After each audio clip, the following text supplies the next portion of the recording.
Good morning, everybody. Good day. Good day.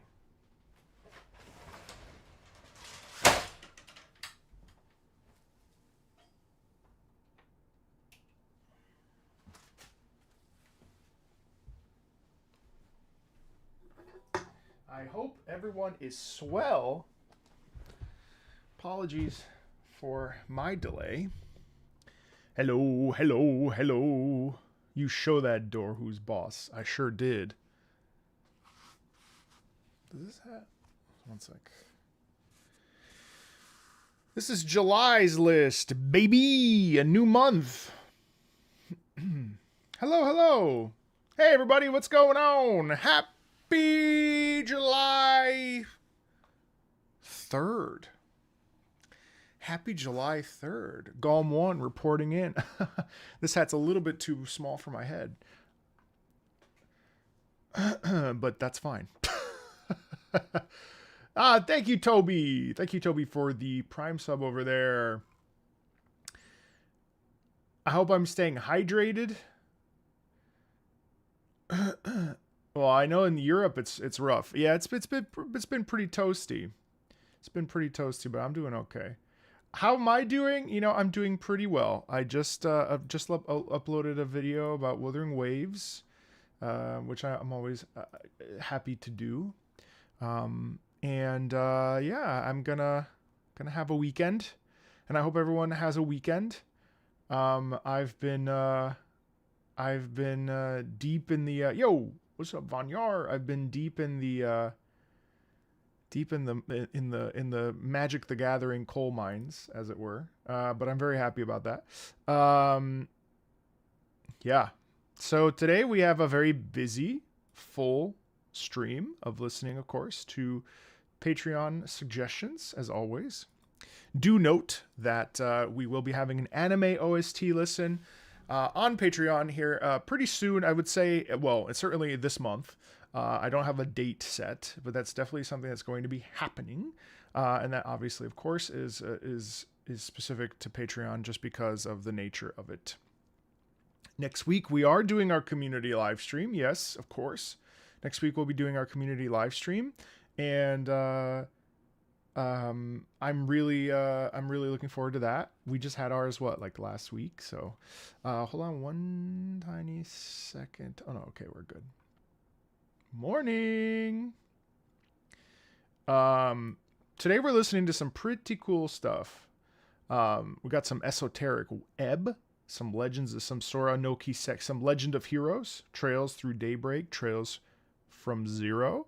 We've got ourselves some Mega Man, 2 Mega Mans, Slug Terra, whatever the hell that is, Monster Hunter Stories 3, Citizen Sleeper 2, Tekken Tag Tournament 2, Final Fantasy 16, Hell Maiden, Diluvian, I don't know what that is, The Legend of Zelda, Tears of the Kingdom, okay, Hyrule Castle, Arcanum of Steamwork with Magic Obscura, don't know what that is, Tsukihime, oh wow, Tsukihime, okay, Morimens, Wakfu, or Doofus.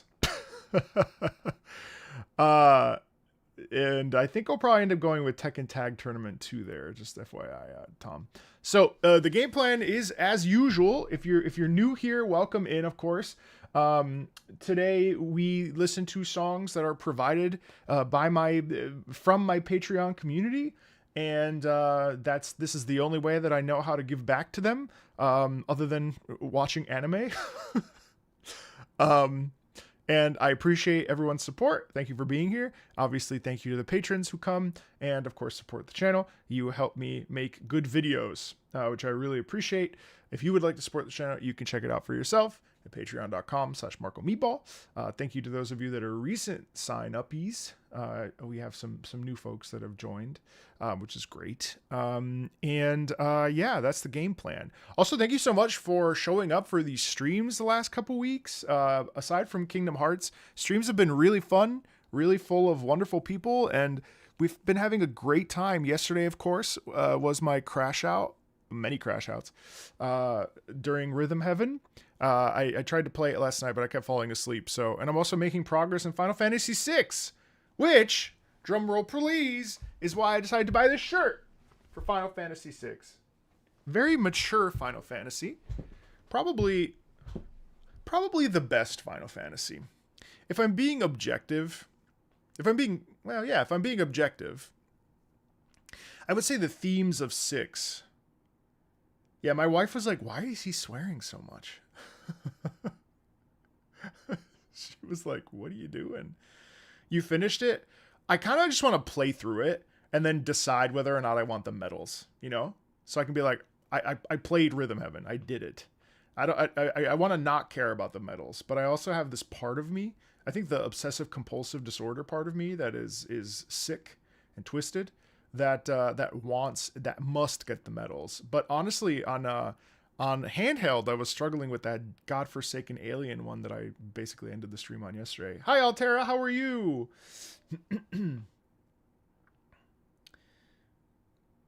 Quartet. I've heard of that game. We call that completionist. I know, but it seems like that's like an essential part of the gameplay process. Today I was walking home from the gym and I was thinking about music. And I was thinking about like simplicity. And I was thinking about how it's important for us to listen to it, which is a very deep and thought-provoking thing to say. But I think it's important. I think I was thinking about simplicity, and I was thinking about theory, as I often do, because I was watching this beautiful Leonard Bernstein video yesterday, or 2 days ago now, and he was playing. He was playing the Nimrod variation, Elgar's Nimrod variation, and no, you know what? I'm so sorry. It was a Beethoven. It was Beethoven. Da dee da dee da ya da dee da da da ba da da dee da da. What is that? Beethoven 5? No, it can't be. Well, and I think it was interesting because in this video, he was essentially saying that he was talking about melody, and there was this really interesting thing because he basically, it wasn't about the theory, it wasn't about the they briefly touched on the harmony, but it was really about melody. And he was like, this isn't really a crazy melody, right? This isn't anything really seismic. So then why do we like it so much?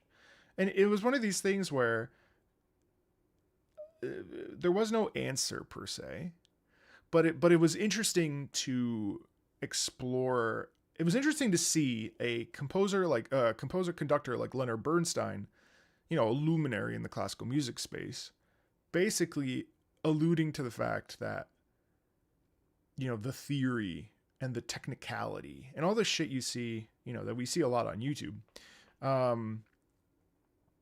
is kind of irrelevant when you're just listening to music and you're trying to understand the like ethos and the complexity of like, because who knows why Beethoven wrote that melody the way it is, you know? Who knows why it's not as expansive as, you know, other things, or you know, it's very interesting. I've been watching an anime on Your Lie in April, on Patreon, Your Lie in April, and yesterday there was a particular, which by the way I'm starting to really hate. I'm so ready for it to be done, not because I think it's bad. I think it's quite good, really good, but it's very emotional, and I'm over it. I've got to be honest. After this, I need to take a break from sad anime. I can't do it. It's like so heavy, and so like, anime is this does this amazing thing where it's able to deliver really poignant storytelling in such a like naturalistic way, and I'm not used to it. It's exhausting, actually. It really is. It really is exhausting. Like I don't know what it is about that particular medium, but even manga. I mean, like, I was thinking about Uzumaki yesterday because I was like, watching this person like basically have a like physically break down yesterday, and I was like, God, this is like really hard to watch. I was just thinking about Kill la Kill, and I was thinking about Uzumaki and how I thought that I could handle it when I first started reading Uzumaki. And I find it like, I mean, I find it genius, but I find it disgusting, and I find it excessive, and I find it tiring. I find that kind of I find all these things sound negative, but they're actually positive. I mean, they're positive because it's like such an incredible vessel for storytelling. And I think anime and manga are truly, I think, like, I don't think there's anything else like them in existence. And I'm very, I love them. I'm compelled by them. It's probably why I like JoJo so much, because JoJo is optimistic. There's always optimism in JoJo. I think Wish Hat Atelier is probably next on my list, to be honest.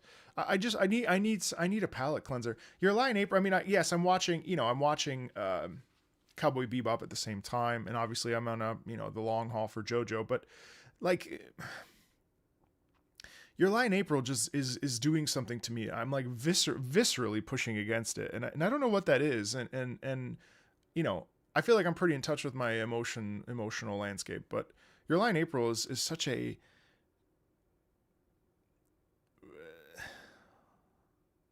it's just brutal. I mean, but like, it's so excellent. And I was listening to them. There was an episode yesterday where they were playing Clair de Lune, and what was interesting to me is that Clair de Lune has whatever the specific context of Debussy's writing of Clair de Lune, that's the context, right? And so to take and obviously Your Lie in April has dozens of classical pieces that are repurposed for the specific content of the show. Amazing show, right? Amazing show. And being beautiful Chopin preludes and Rachmaninoff. I mean, it's just incredible, and so accurate to the experience of being a classical musician.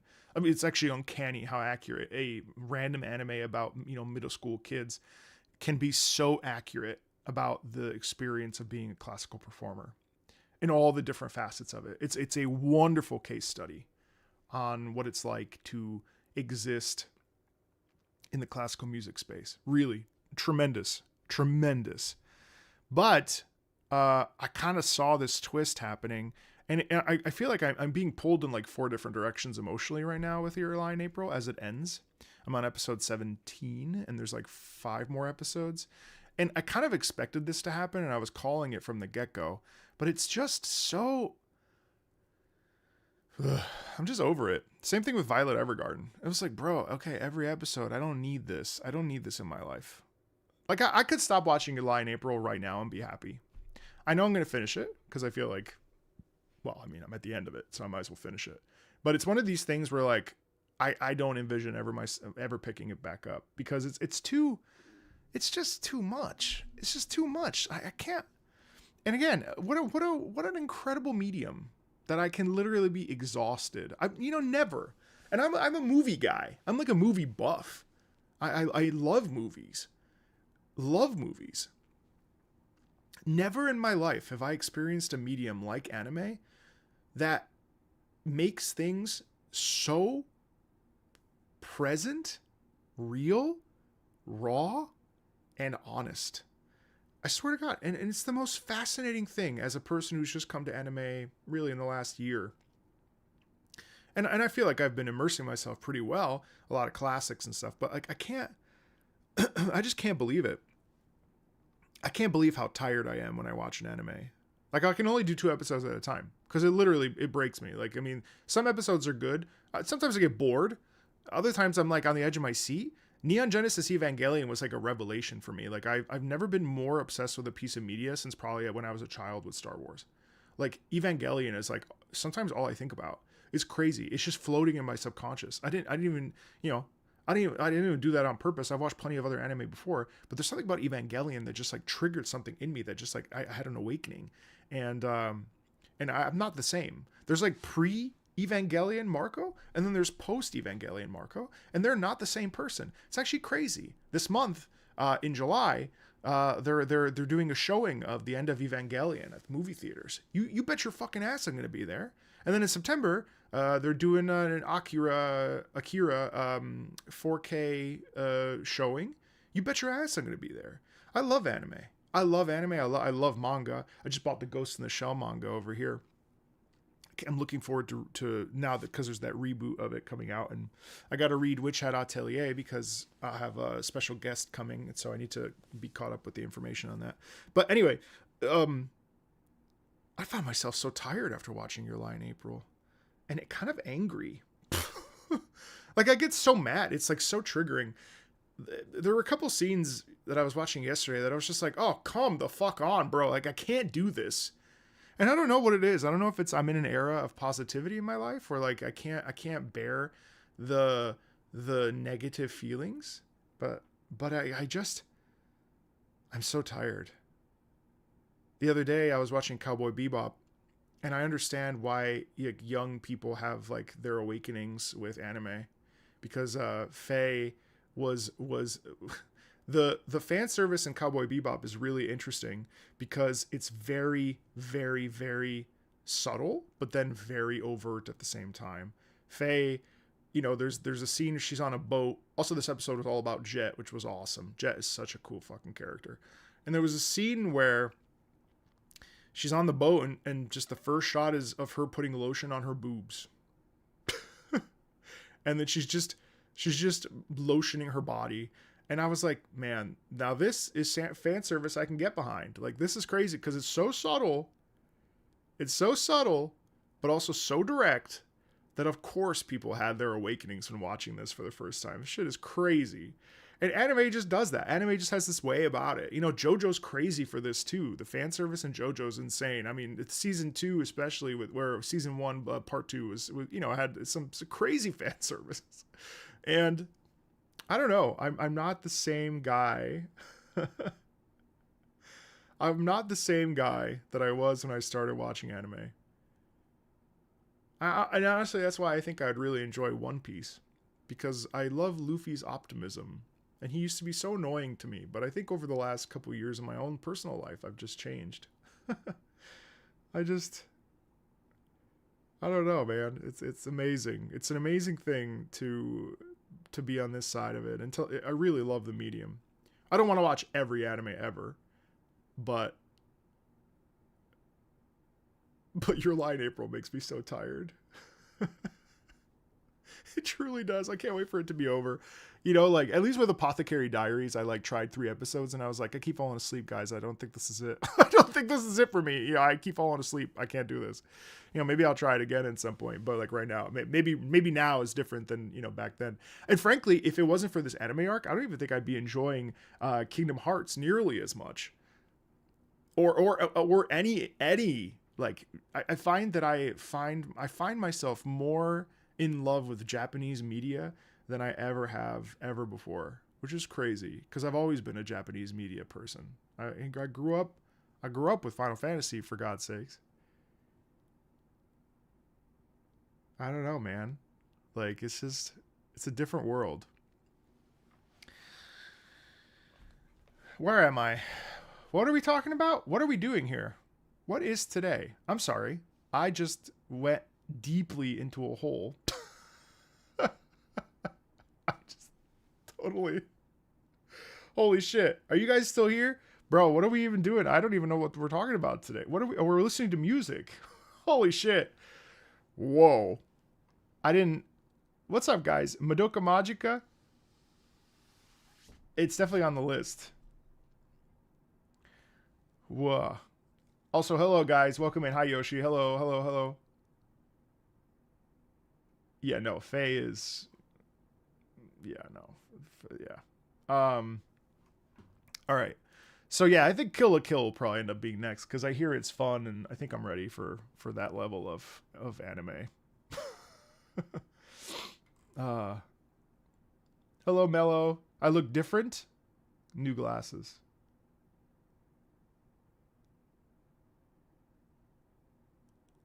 Yes, Zeta, yes. Yes, yes, yes. Hey, Curran, how are you?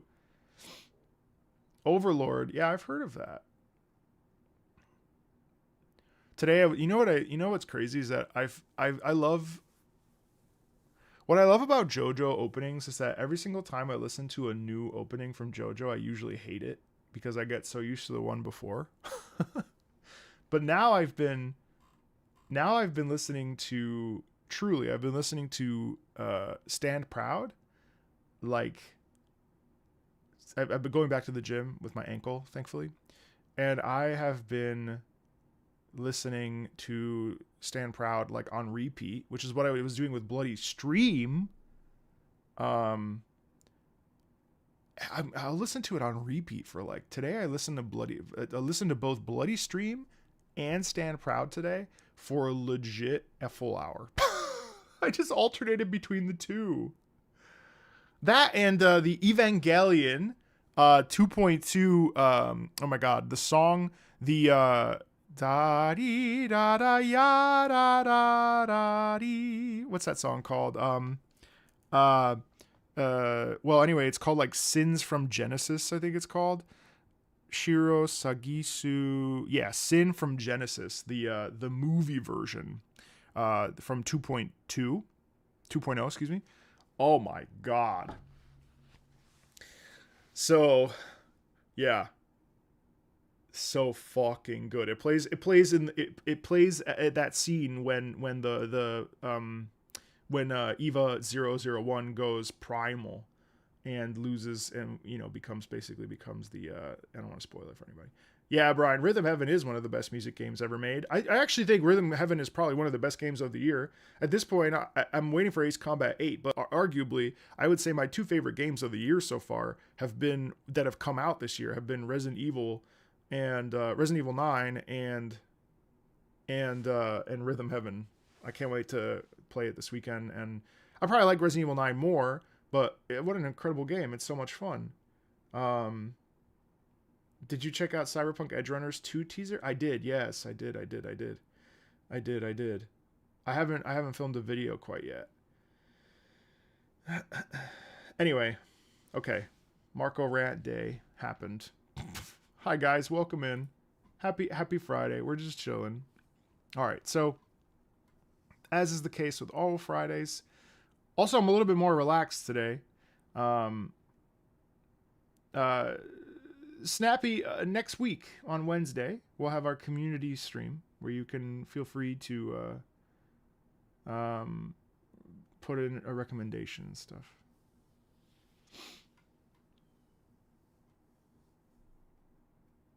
I can't wait for that raid series.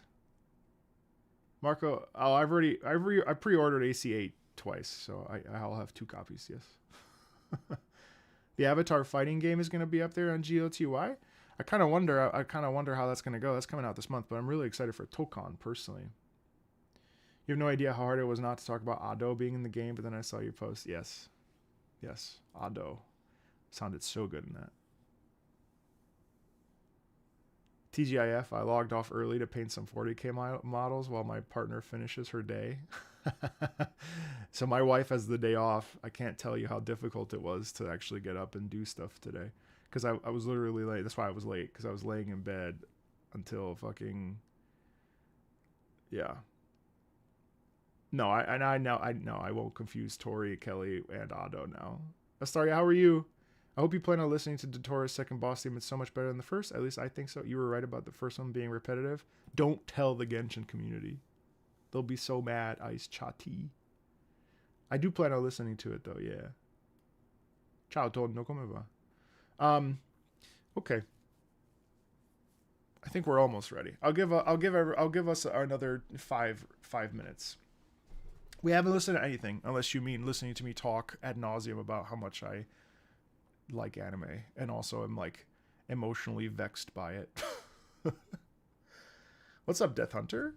Today we're listening to Esoteric Web, Legend of Heroes, Trails Through Daybreak, Trails from Zero, Mega Man 3, Slug Terra, nice peppery beard. I think it's really coming in actually pretty peppery. Monster Hunter Stories 3, Tekken Tag Tournament 2, Final Fantasy 16, Hell Maiden, Diluvian, The Legend of Zelda Tears of the Kingdom, Arcanum of Steamworks and Magica Obscura. Tsukihime, which I've already heard the entire soundtrack, haven't I? Morimen's Wakfu or Doofus. Yeah, I think Kill la Kill will definitely be next. I think it's time. I think it's time for Kill la Kill. I think I'm ready for that corner of my life. I also have the Blu-ray of 86 over here, so the limited edition. Did I ever show you guys? Well, there's Pokemon cards on top of it, so I'm gonna leave that where it is. But yeah.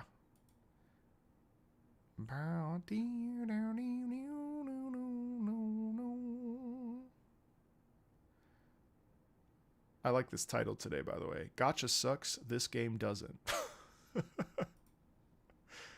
All right. Do I like Gundam? I like Gundam fine. I wouldn't say I'm crazy about Gundam. Although,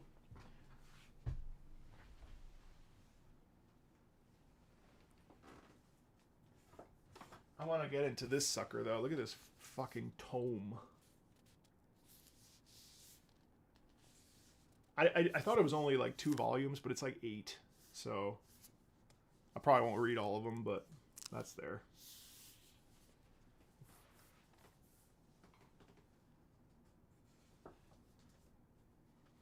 I need to read Death Note, and I need to read Demon Slayer. So I have to finish Demon Slayer, and then this came the other day.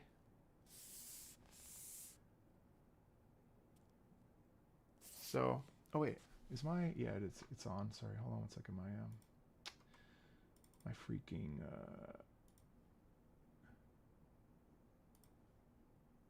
boop. Am I gonna? Well, I've played Metal Gear all my life, but I'll definitely be playing 4 when it comes out. Coming up with video titles is not second nature at all. Hey, Chipmunk. Hi, Faith. So yeah, so I'm looking forward. I might read this weekend. I didn't realize Ghost in the Shell was so like short, but this is the complete edition. So I may just pop through this really fast. This will probably take me 2 hours. But yeah, I've got, speaking of Gundam, I really need to sit down and do this. But I've got this guy. And I've got another one that's bigger. Hello, guys. Welcome in. What's going on?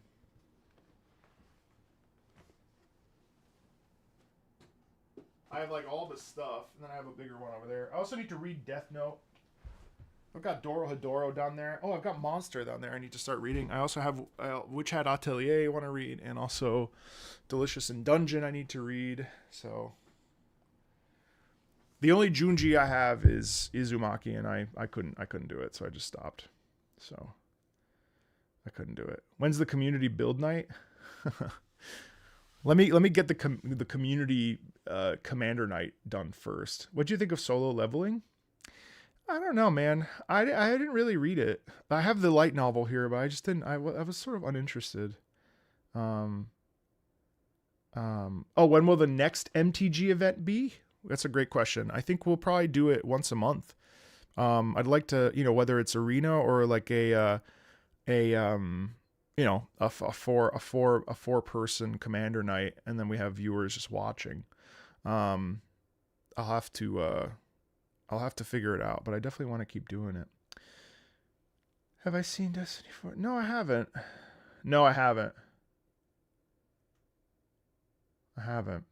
I need to make my my Destiny like in memoriam video. Heard you were gonna do Kill la Kill. Yes, I've heard great things about it. All right, I think we can probably start. Yeah, I think we're good to start. I like JJK. I think JJK has appropriate levels of hype, personally. Based on what I've read so far, which is very little, I think JJK has got a lot of character. I like JJK. Hey, Gabe. In terms of, modern anime, or modern manga / anime. I mean, what I've read of JJK has been really fun.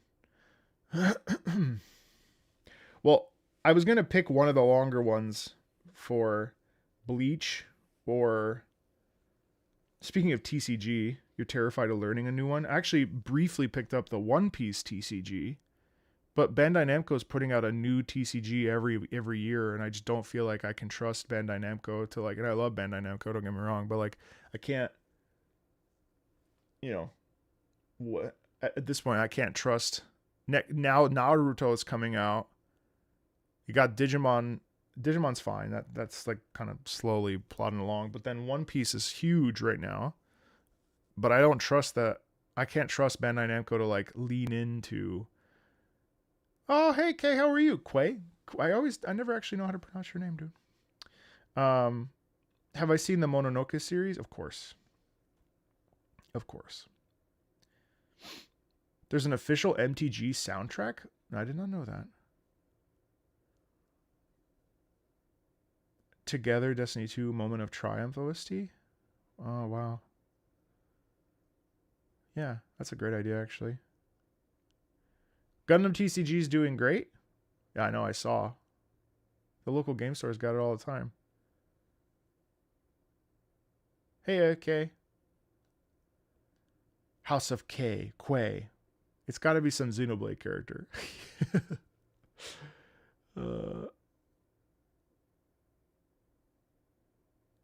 Princess Mononoke? Of course.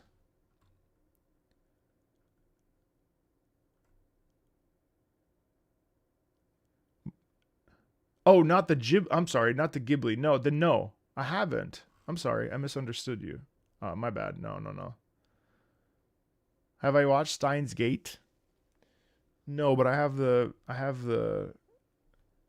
thing right here. Have I the manga? Have I watched Code Geass? No. Have I watched Wandering Castle? No. You know what I watched? I watched Freerun, Edge Runners, Witch from Mercury.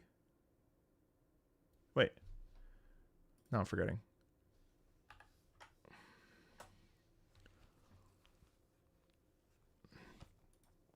I have watched. Hold on, I'll tell you right now what I watched. Freerun, Violet Evergarden, Mob Psycho, Gurren Lagann, Fate Zero, Gundam Witch from Mercury, Cyberpunk Edge Runners. Is that really it? Yeah, it is it. Yeah. And then I'm currently watching JoJo, Your Lie in April, Cowboy Bebop, and Evangelion Rebuild. Have I listened to the first song on the Patreon list? No. No, I haven't. I haven't. No movies yet, no. Cat Soup.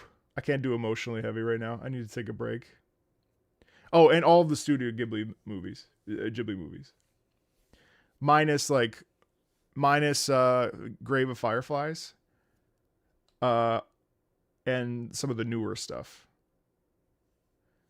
What's closer to Gundam TCG right now? Pokemon, MTG, or Yu-Gi-Oh? I don't know. Well, you're asking chat.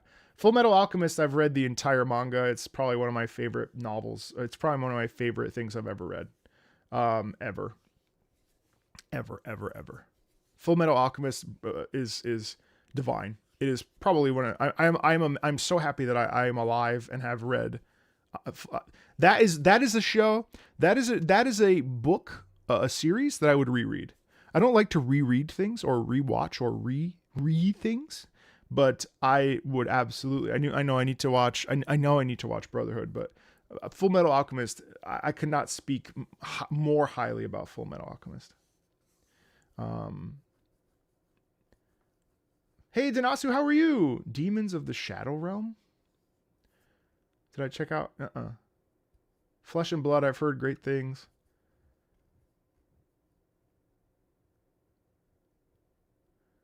Look at you guys. You guys are so active right now. What's up, Cheesy? Yeah, I've never watched either of the. I've never watched either of them, but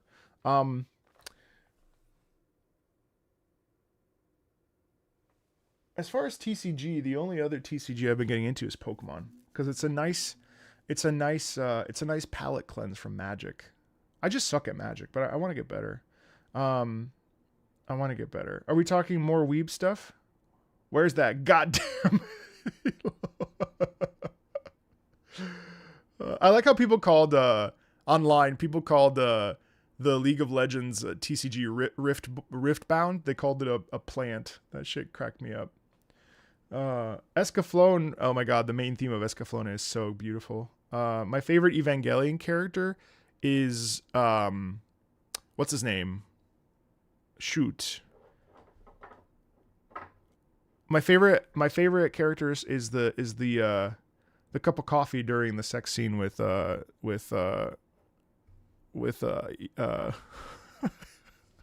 I'm just kidding. With between what's her name and what's his name? No, my favorite character in Evangelion is that guy. I can't remember his name, which is hilarious. The penguin.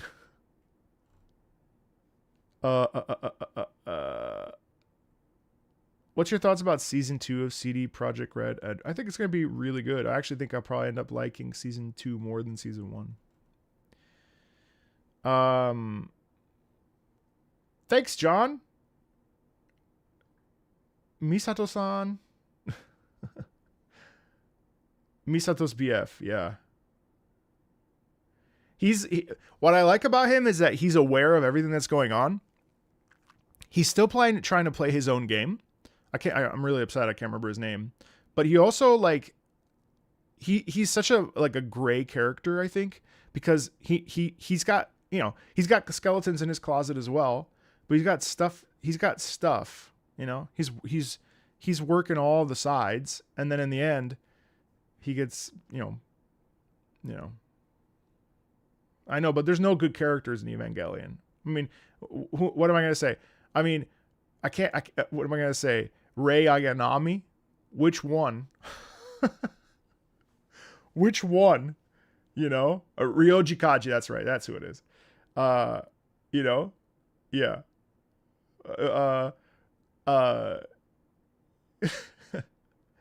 Hey, Abe. Ryoji Kaji, that's right. I'm excited. Yeah, no, I really love the aesthetic of it. I'm really curious. You know? Who else? Should I say Atsuko? Atsuko? I don't think so. You know? Should I say what's her name? I can't remember any of their names anymore.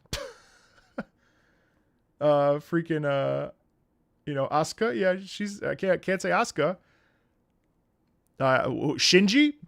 Can't say Shinji.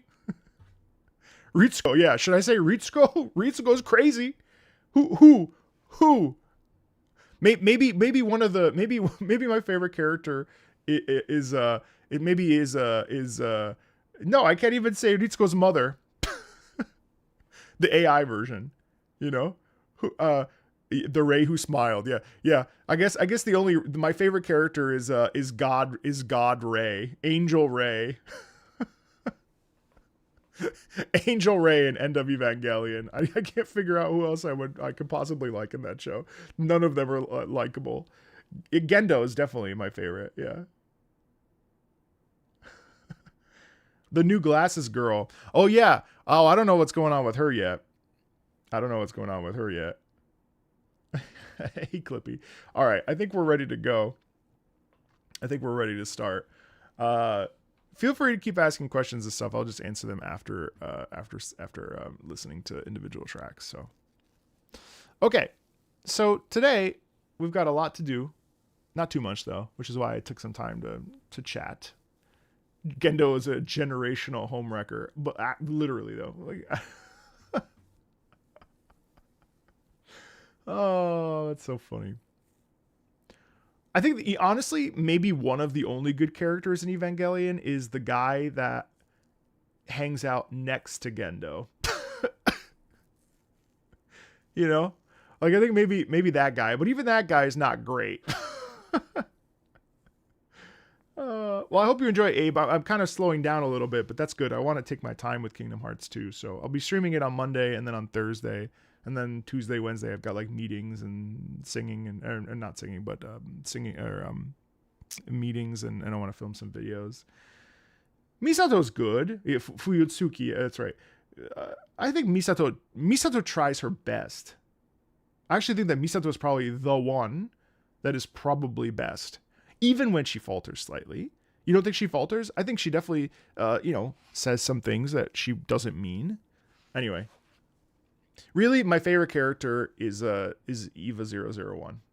If in truth, as you can see directly behind me, hovering over me, watching my every move is 001 back there. I think Eva 001 is my favorite. I don't know why anybody could like the other Evas. Shh, Brian, don't spoil it for people. Shinji's mom is probably my favorite character. Did I hear that Guitar Man is coming to PlayStation Store? It's already there. Yeah, but I didn't know. Tomorrow's your birthday? You know what time it is. Happy birthday to you. Happy birthday to you. Happy birthday, dear Danasu.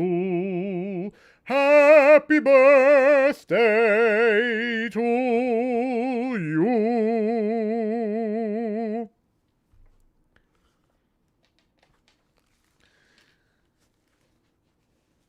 Infinity 10 stream streak. My God, that is crazy. Thank you. Thank you, thank you, thank you. Who's my favorite Metal Gear character? Sniper Wolf. Easy. Oh, I appreciate that.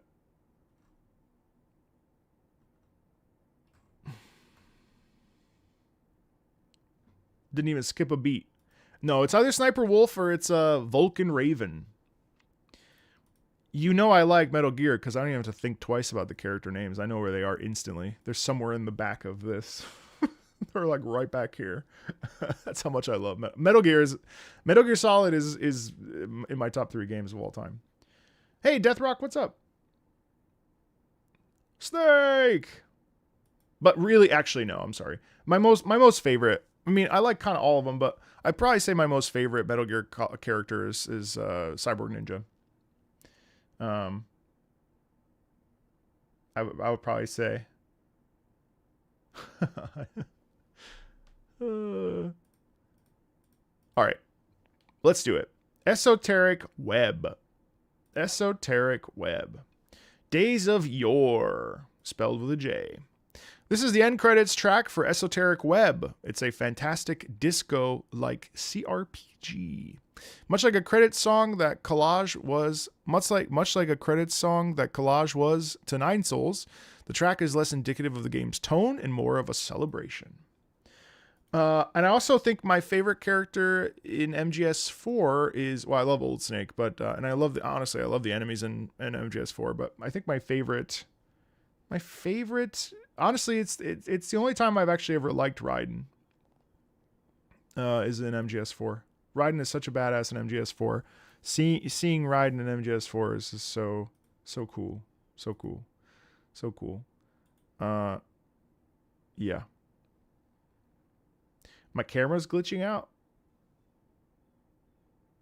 Is it? No, it seems fine to me. I don't like Revengeance very much. But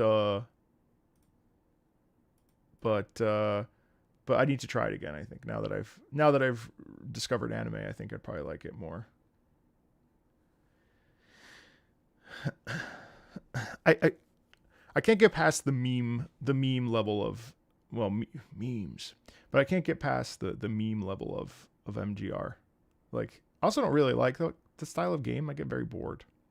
That's part of it too, which is funny because I play Wuthering Waves a lot and I don't get bored of that. But well, I do get bored of that, but in a different way.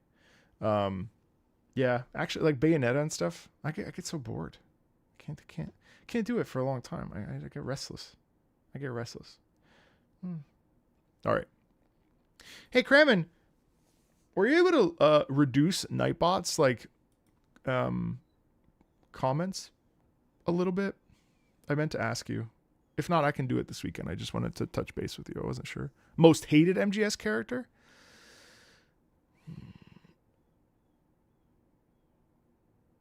Most hated MGS character.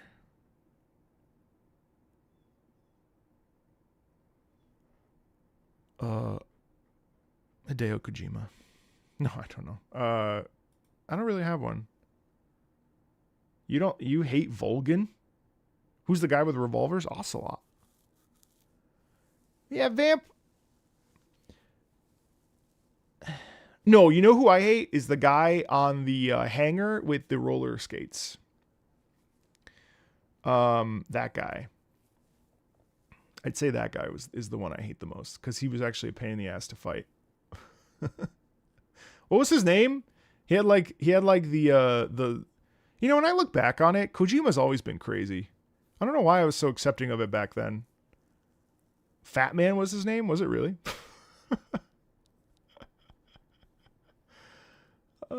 Yeah, Fat Man. Yeah, it was Fat Man. Yeah, that guy. The bomb guy. How do you guys remember that? That's crazy. That's crazy. Yeah, Fat Man. That dude was a pain in the ass. I remember really struggling with that fight. I don't remember why, but I remember being, every time I got there, being like a little like, just a little bit of an eye roll. Plus, now that I think about it, he also was on fucking roller skates. Really? Snatcher? Oh, cool. I'll have to check that out.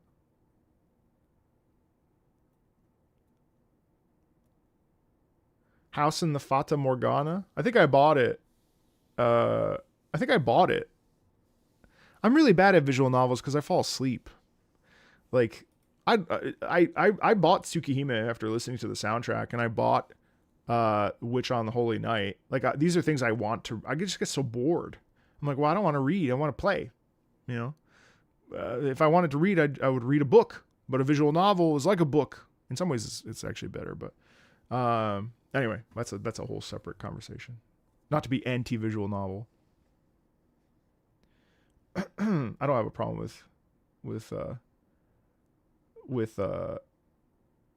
visual novels per se. I think they're a fine piece of media. I find them, I fall asleep. Hey, Jage, what's up? Just read it like a book then. Well,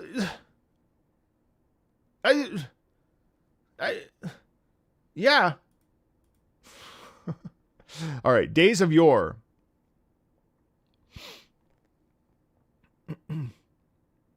I do want to read. Fate Stay Night. That's fair. I read so fast that loading up a game to read is an extra burden. Yeah, I mean, I appreciate that I can push A or push X and move on to the next thing very quickly. But yeah, no, I mean, I read a little bit of Witch on the Holy Night, and it's actually kind of compelling. But you know, hey, what's up, Solus? What's up, Toby? Weren't you just? You're saying hello again? Weren't you just? Wait a second, what? Oh my god, I've got 2 Tobys in chat. That's crazy. Tea Time with Toby and Toby Natabe. Oh my god. Who's next? Toby Fox? Hello. And Toby, you're connecting. RoboKai's theme's out? Noted. I'll have to get on that next week. Thank you for the reminder. I'm deep in a Guilty Gear hole right now, actually. I started playing Guilty Gear Strive. And it's so much fun. Slayer, my boy. I'm horrible, but it's very fun. His theme is weird. Great. Did you hear the Iron Man theme for Tokon? I can't believe it's Daisuke Ishiwatari. Doesn't even it's actually incredible. It's like glam rock all day. Really funny. Did I pick a main? It's between Zato because he reminds me of a stand user from JoJo, and also he's cool. And Slayer. I play Slayer the most.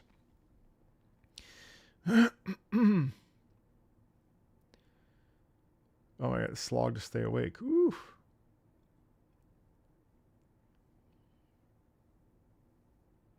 Am I going to stream play Endless Ragnarok? Yes.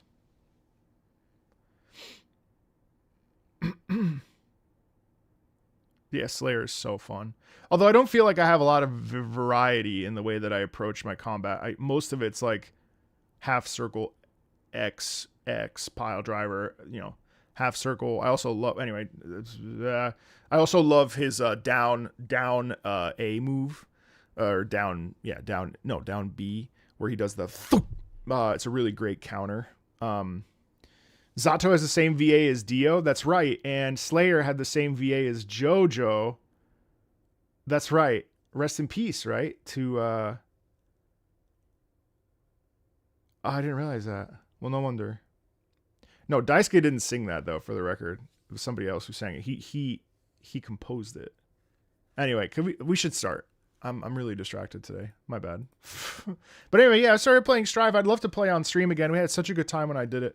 Have I missed anything? Only if you enjoy hearing me talk ad nauseum with chat.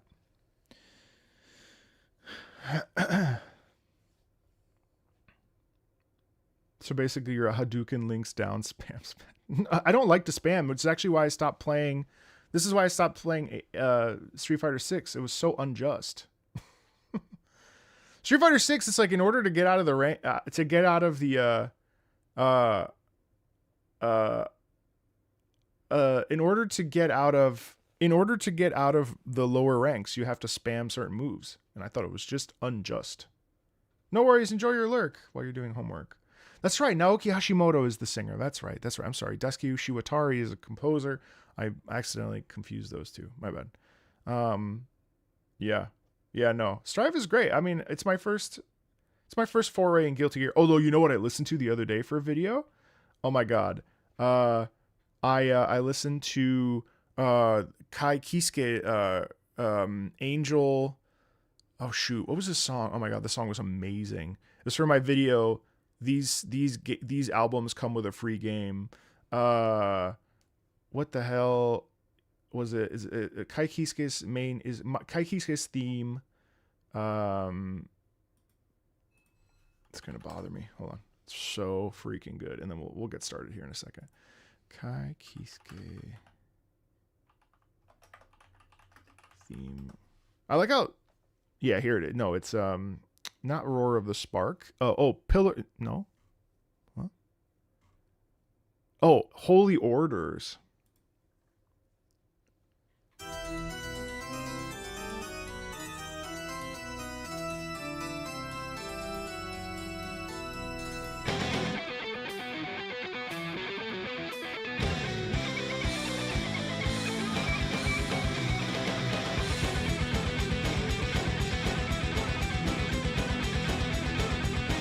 Why is my application not working?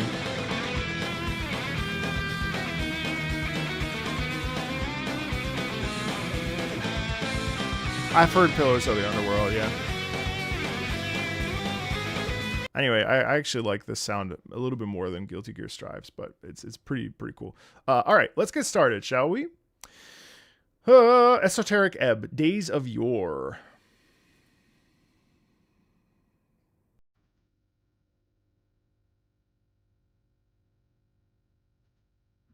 Make sure my application's working. I don't think it is. I'm very annoyed right now.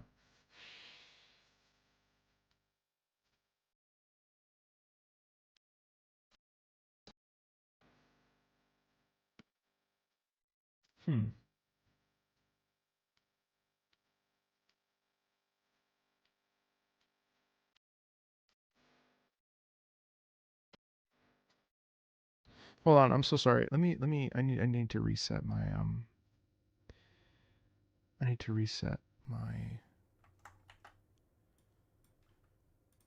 sorry. Give me 2 seconds cuz my my extension's not working.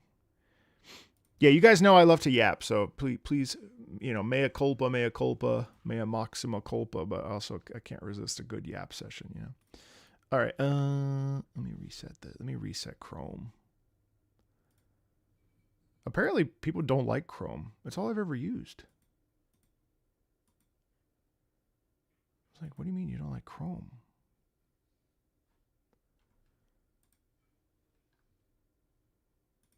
We love a good yap. I don't think we've ever listened to this one.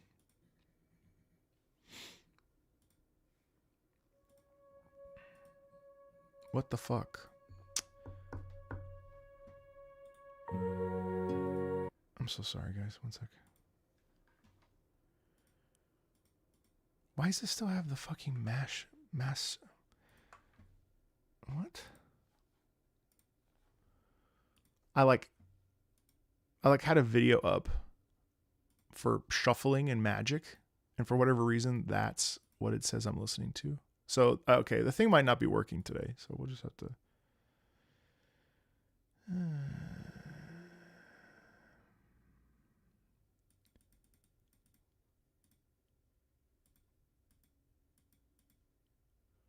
It's true, the search engine's kind of, you know, you should be able to opt in if you want to use Gemini or not. Seems like now everything you do. I play on controller for that, for Strive now, because I found it easier than using the...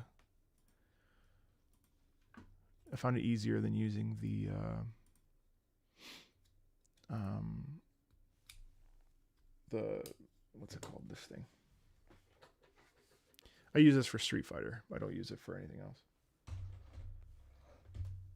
I was getting into Grand Blue Fantasy Versus, but I found it's kind of hard to know if people are actually playing it or not.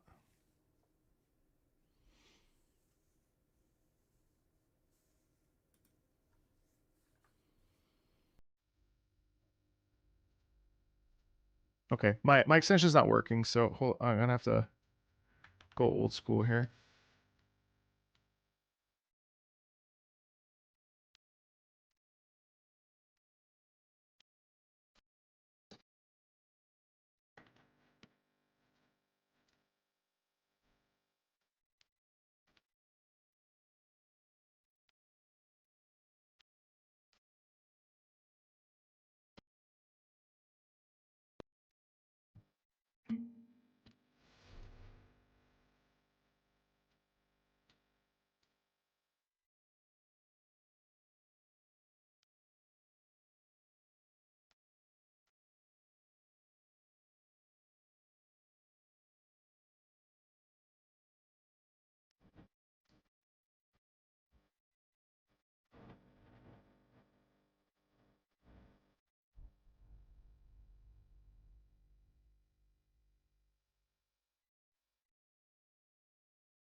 So we've heard this before. I love re-listens because I literally don't remember it, so that's amazing. Hey Dan, what's up, Sankar? What's really interesting to me about this is, wow, first of all, amazing that we've listened to it before. I find re-listens really interesting and really beneficial. I mean, in this case, I don't remember it, and second of all, you know, it's cool because we're able to kind of explore things maybe more deeply. I don't think we listened to another track that sounded like this. I don't believe we listened to this particular example, but maybe we did.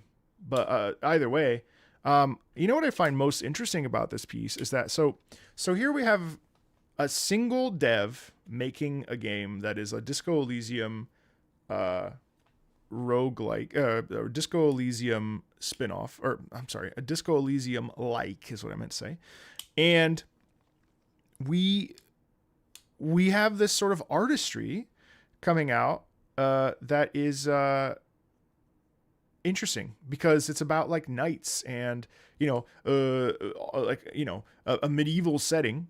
Obviously, it's very bright and colorful in this particular game, but as an example, I'll show you what it looks like.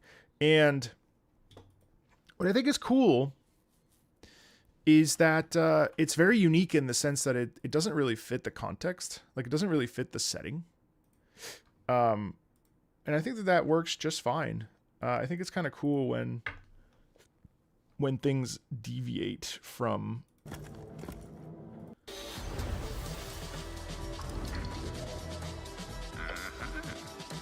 You wouldn't expect music like this.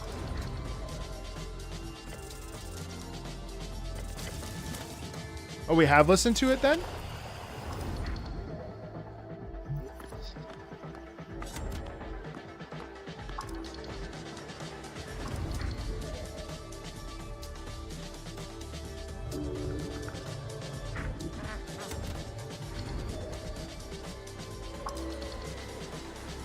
This game is increíble. Yeah, I didn't get far either. I also feel like I might just be a little bit too dumb for these kinds of games. Again, I just get a little bit bored. But I really respect it. And hey, Corey, I just wanted to say thank you. I discovered a lot of music through you, and I'm currently learning music composition. Wow, that's great. That's amazing. That's amazing. I'm so happy to hear that. That's terrific. Thank you for sharing. Which reminds me, I need to listen to someone's music on Patreon. Marco, when are the new reaction videos coming? What did I just post yesterday? And the day before. There's been new videos. Oh, you mean for non-gamers? Oh, tomorrow. You probably mean non-gamers. But yeah, no, I think there's a real, like, the quality in this is so, like, I find really rich, and I love that it is a paradoxical, sure, but also a it's not what you expect. You would expect like a symphonic thing, right? Or like a very classically based thing. But instead here we get vibrancy, and we get this, sort of indie quality. And I think that's really cool. Because it allows us to be like transported, but with a modern flair. I think that's really fun. I also really just generally like this drum and bass thing. I think it suits it really well. I also love the beginning, because the beginning was so contemplative, and it makes us feel like, okay, like this is the end of a journey. We know it's the credits theme. Okay, I'm really connecting with this. I feel that this is, I feel like this is helping me to like discover, I don't know, something new about myself or whatever. And then we get into this where it's like we're taking action and we're moving, and there's I don't know, I guess a sense of accomplishment. I think it's pretty cool. My next non-gamer is my friend Rachel, who is a French horn player. So we listen to exclusively French horn music. So lots of stuff that has not been on the non-gamer series so far. Helldivers 2, Call of Duty 2, World War II's main theme, Far Horizons from Skyrim's in there, Proof of a Hero, no Halo, but other stuff too. I haven't listened to any Subnautica, not really, no. All right, let's keep going.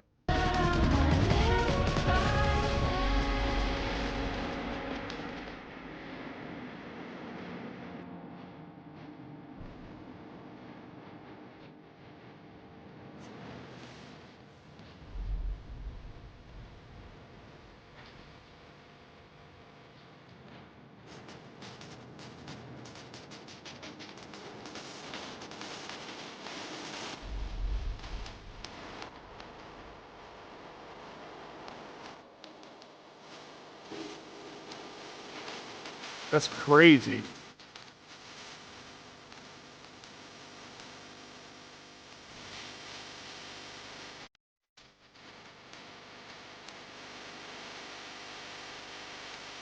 That's insane. Why? What? That's fascinating. Why? Why the screaming? The dissonance in that is really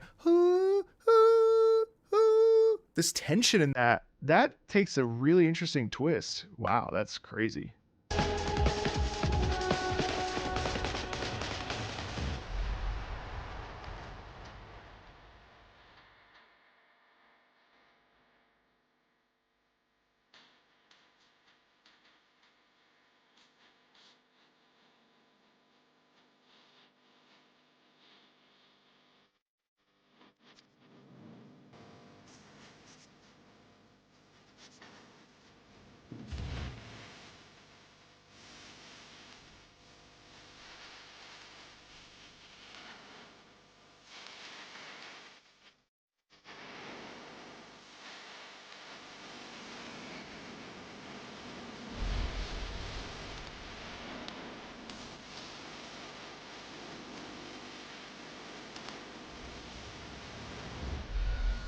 You know, it's interesting because I'm still thinking about that screaming section because it feels like it's like the screaming section is like connecting us to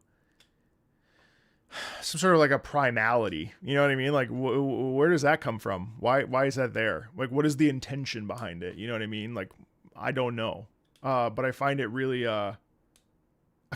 intriguing. I find that really intriguing. Like, why is that there? Like, are we trying to showcase, the fact that we have multiple like versions of ourselves and that each of them get seen? I mean, that would make sense for the Disco Elysium-esque aspects of this. I don't know.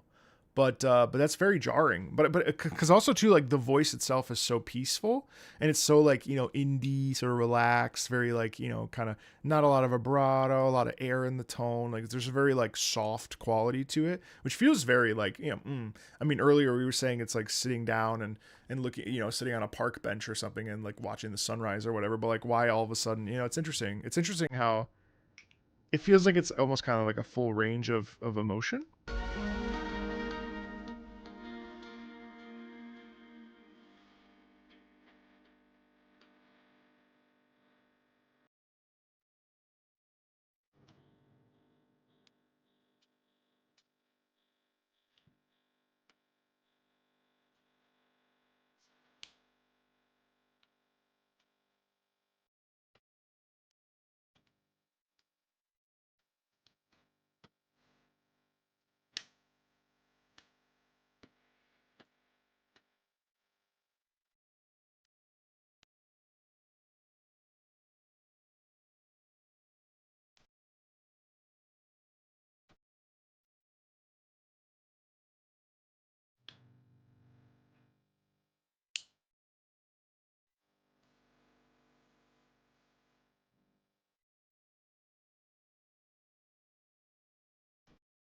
See that.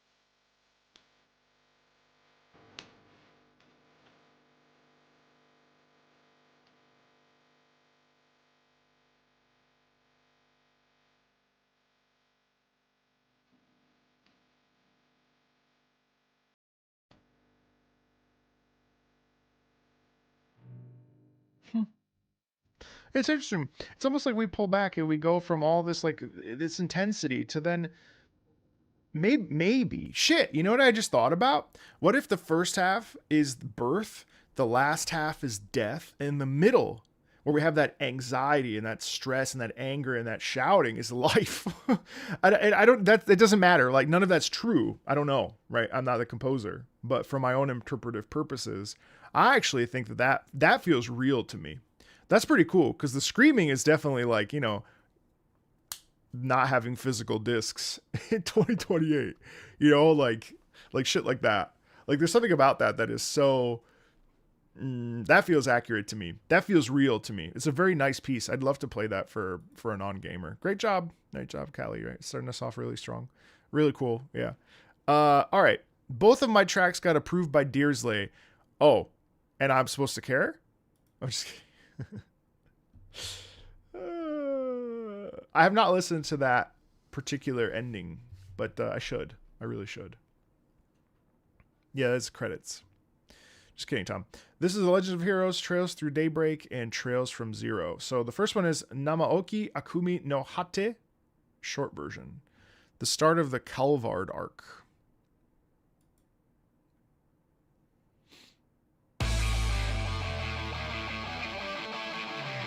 Man, I'm so upset my thing doesn't work.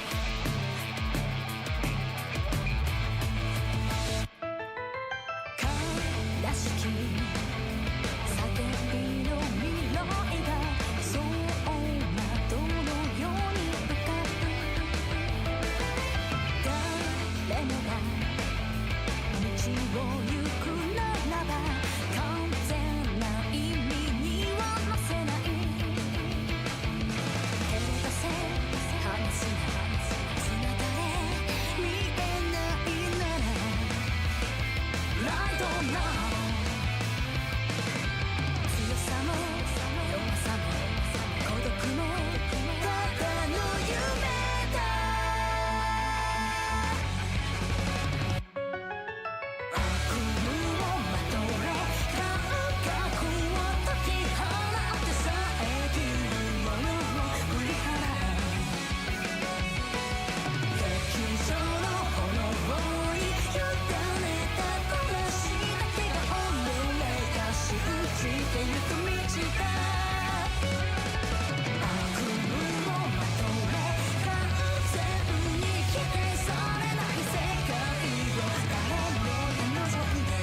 I'm not crazy about that. I was trying to figure out why while I was listening to it. I think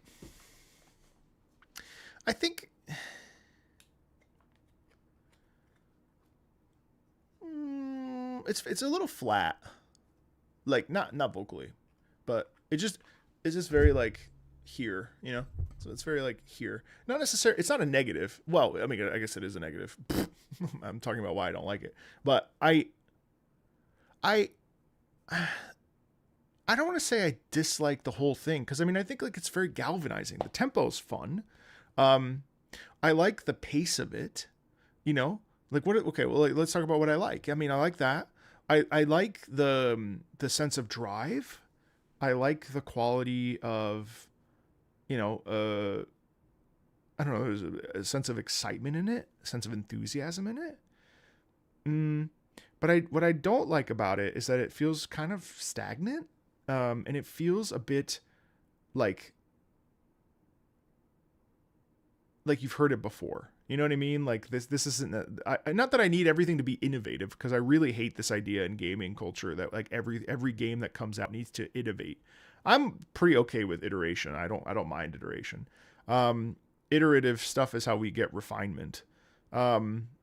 But you know, I think this idea of like this like obsession with like, well, it didn't do this and it didn't do that and it didn't do this, and it's like, well, why does it need to change? I mean, just let it. If it's just doing what it does well, again, just accept it. I mean, that's fine. Like, I guess that could be a little bit boring, but yeah. So I don't know. I mean, I think it was. Yeah, I feel a little bit very neutral on this one. A little bit very neutral. But I think mostly because I've heard so much really good Trails music that this one, or Legend of Heroes, this one just kind of felt a little bit, a little flat for me. Good energy though. I mean, I don't like hate it, but yeah. Limit Break. This is going to be a re-listen. You love this track. I did, yes, in March 2026. Let's do it. I think I know exactly what song this is too, and I do recall really liking this.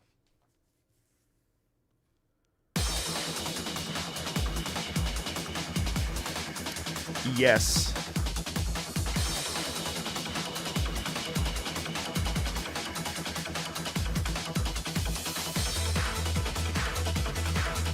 Yes, I do like this song.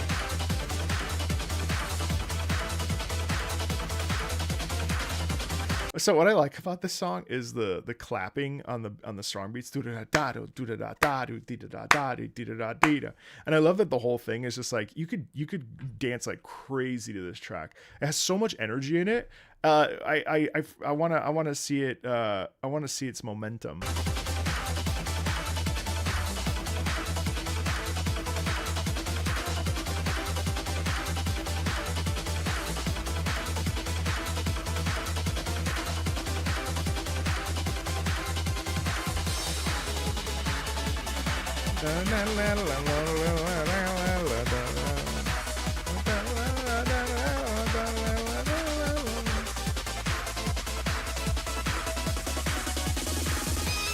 Yes! Oh, yes! Yes! Yes,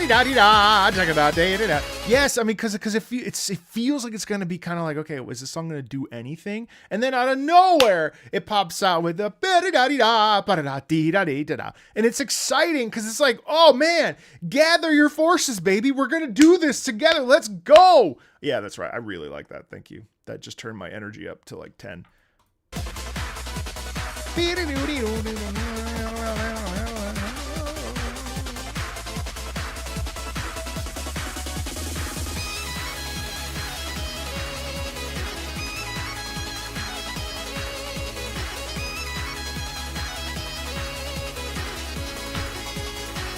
Thanks for watching.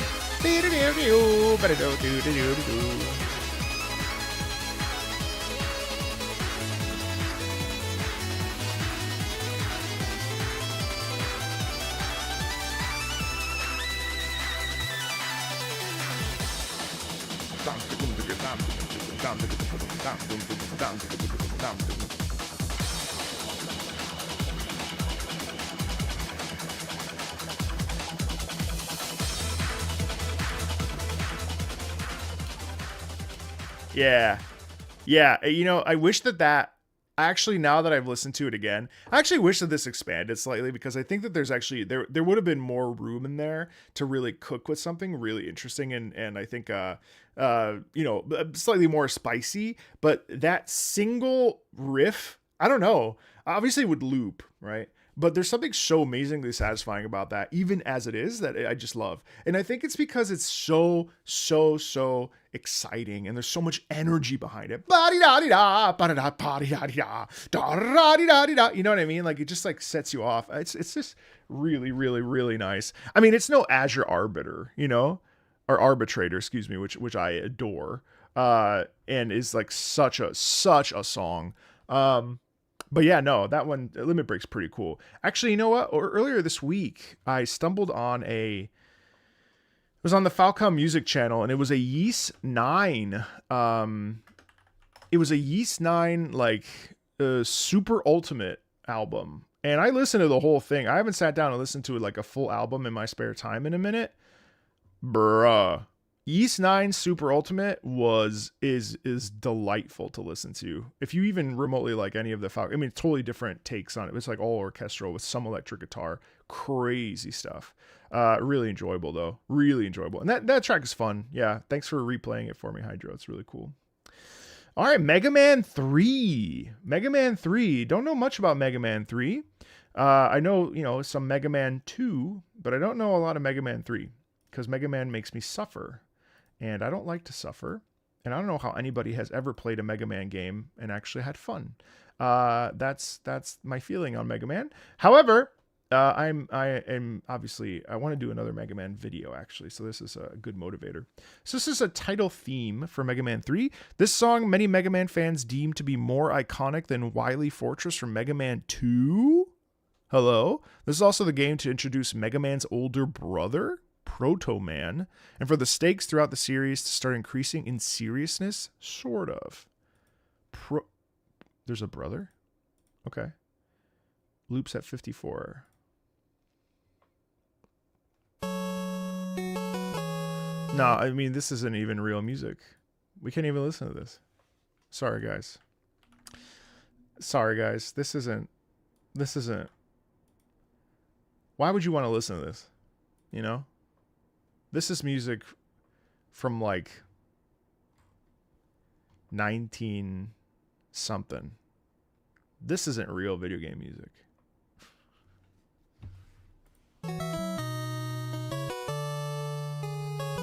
So I finally was doing some research on how they made this 8-bit. Is this 8-bit? Hold on. Mega Man 3 OST 8-bit or 16-bit?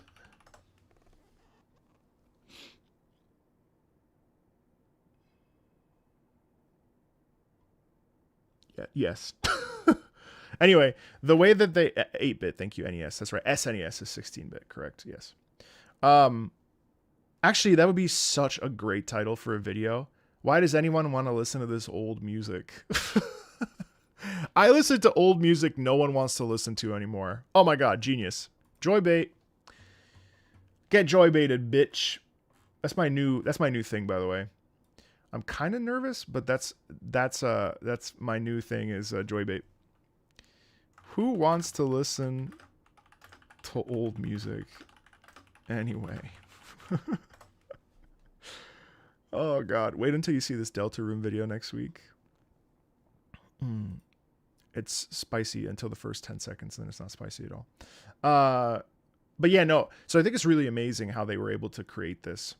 And really everything about this is so interesting. Like the wave forms that were, you know, like I forget just all of it. I need to rewatch this video. I literally like watched this whole video on it, and I was so intrigued, so I need to go back and rewatch it, but mostly because I'm tired of like accidentally saying the wrong things in my non-gamer videos. But hey Luna. But yeah, it's amazing. It's amazing. It is actually amazing what these composers were able to create on these sound chips and the waveforms and all this other stuff. It's just so cool. I gotta be honest. it's actually staggering that we had music in these NES games at all, really. Like considering how close this was to when music was even entering into the video game space, you know?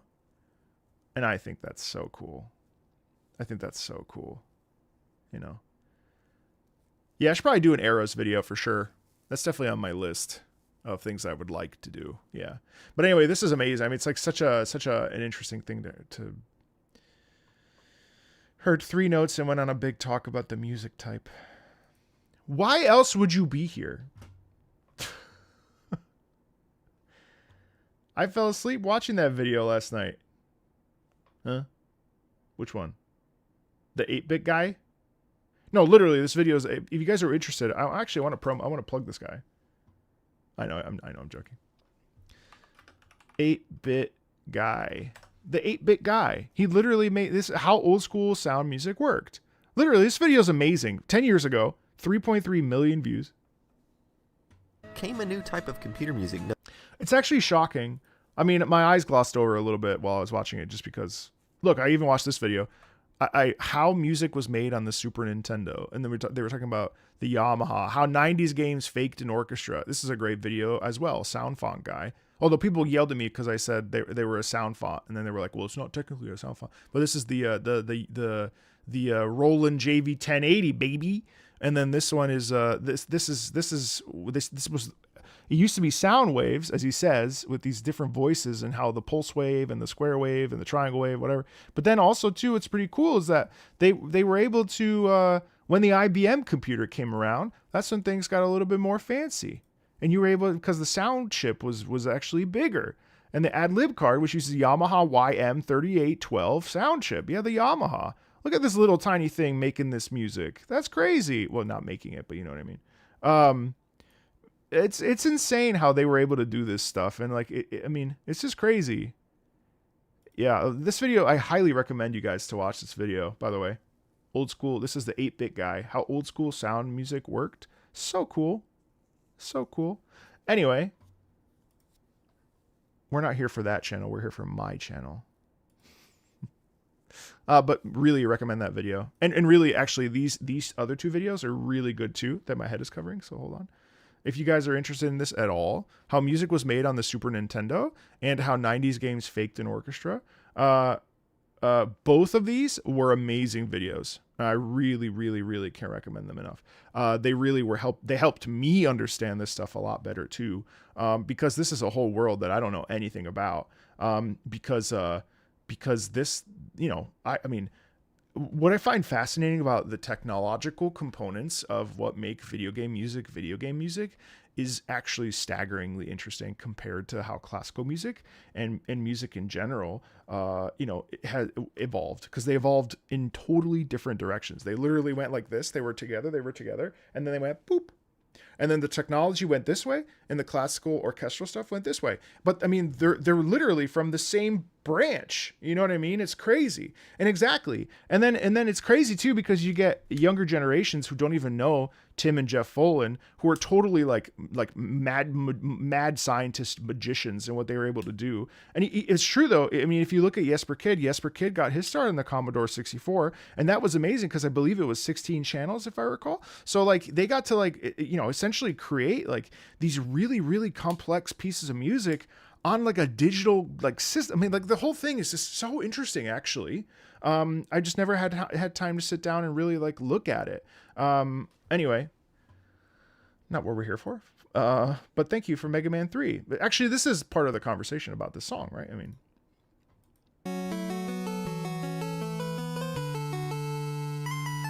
like, that's amazing. Like the fact that they literally probably had to, now I don't know all the details, right? But even a simple trill. Bra-dee-da-dee-da, bra-dee-da-dee-da. How the fuck? Like, do you realize how that's just like not easy to do on this damn NES? Like the actual like way that they would create. I mean, like it's fucking fascinating, genuinely so. Like that, a trill you take so for granted on a violin or on a voice, or you know, it's so easy. But on you had to, like, you know, one had to be a I don't know, you know what I mean? Like you had to, like, one's a triangle, it's crazy the amount of pioneering that had to be done, you know? Exactly.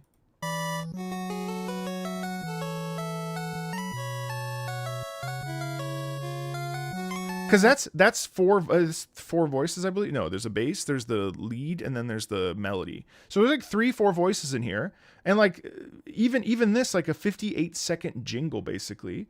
It's just so interesting.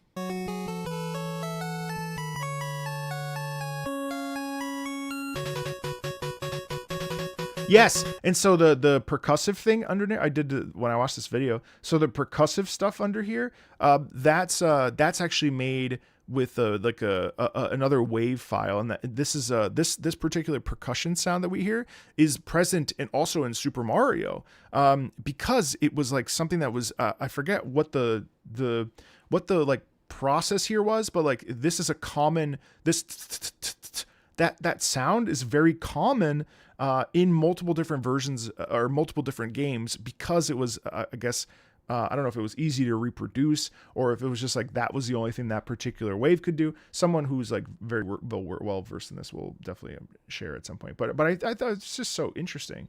The Proto Men, perchance? No, I haven't. We do, of course, we take things for granted. Yeah.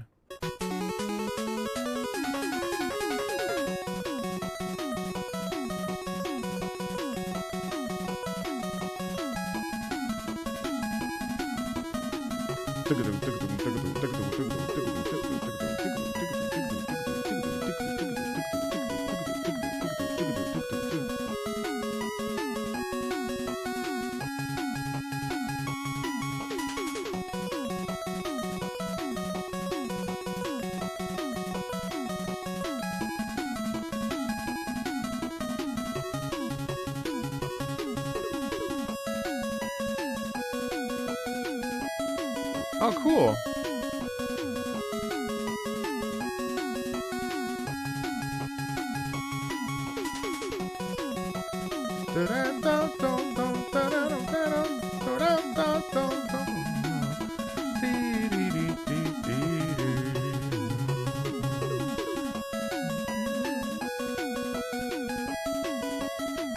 And it's literally like that. Listen to that counter harmony, that counter melody, like singing a harmony, like they're fusing voices, doing their own thing. I mean, it's just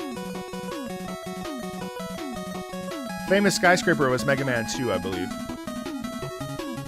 Vanya, we barely got started. Yeah, you know, I gotta be honest, I kind of like this a little bit more than Mega Man 2's sound. I also really like that they were emulating. I mean, the whole time, the technology's been trying to sound like the real thing in quotes. But like, it's interesting how it's just cool, you know? That's just so cool. Buh. It's just so cool. This is cool. Thanks, Digley. All right, so the next one from Digley is Proto Man, called Blues in Japan. What? Oh, I thought Proto Man meant blues. But to say that it's not what I expected the Japanese word for blues to be. Proto Man has a tragic horror story of betrayal and resentment towards his creator, Dr. Light. Wait, but that's the good guy. Though after Mega Man 4, he switches from a villain to a hero and Mega Man's ally. Spoiler. Okay, thanks. The first 3 seconds of this track is his signature whistle, heard during certain encounters, while the entire song plays during the ending. Spoilers, what the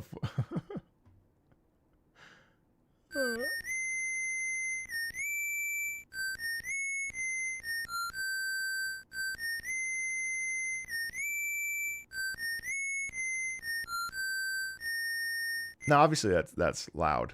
That hurts a little bit. Like, it hurts, like, inside of me, it hurts. But at the same time, like, again, I'm just thinking about how it's made and the process of like to create that whistle tone, which is, this is probably like, I don't know. I was about to say it's a triangle wave. To be honest, I have no idea. But what I think is cool here is that we're literally emulating whistle, you know?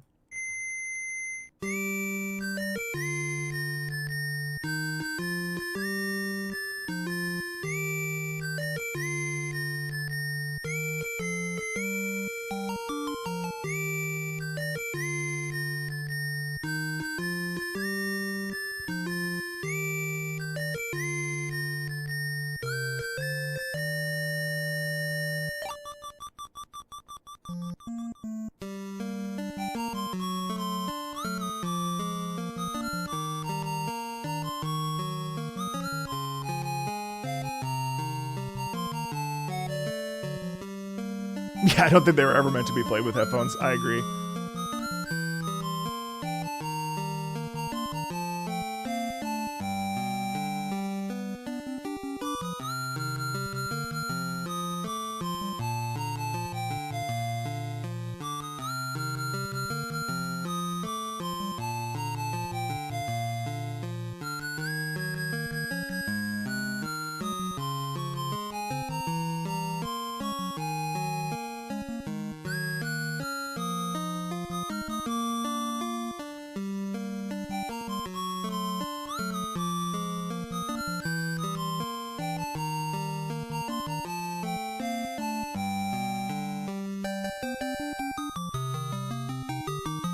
I'm actually shocked by this.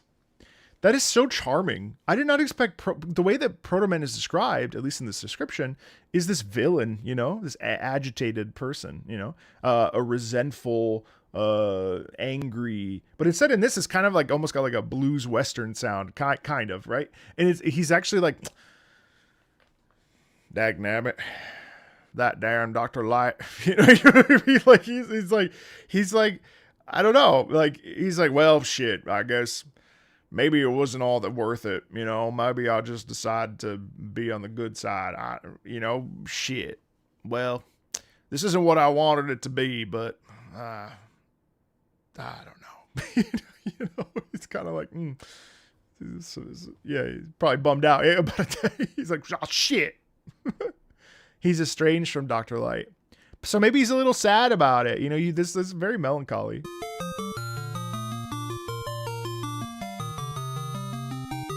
Well, the song's almost over, man. The song's not changed. That's correct. This is the song name. I fixed it already. Proto Man theme.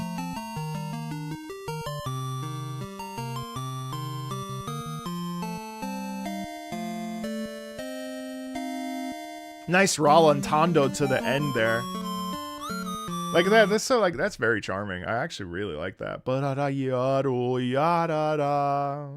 Man, pass me a cup of coffee. You know, I really like that. I really like that. That's very compelling to me. But again, like, look at how much emotion you can even extrapolate from 8-bit, you know, an 8-bit sound. You know, like it's not to say that. I wouldn't say that it's, I really get pissy when I see people talk about how, like, we shouldn't be talking about 8-bit or 16-bit music. Yes, we fucking should. Are you joking? This is such important stuff. You know? Oh, he values his own freedom and independence. Oh.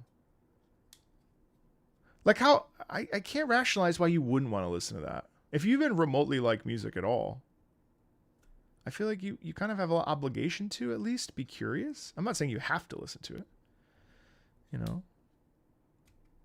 Oh, he ran away? Oh, wow. Yeah, you kind of hear it. It's very like, damn, shit sucks. You know what I mean? Like, it's sad. Slug Terra. I have no idea what this is. Slug Terra, Slug It Out 2. Boss Theme 2 and Inside the Storeroom of the Devils. Okay. Cybernetic synchronization in the battlefield and battle in the storage room. All right, let's do it. Boss Theme 2. Slug Terra. Slugged. What the hell is this?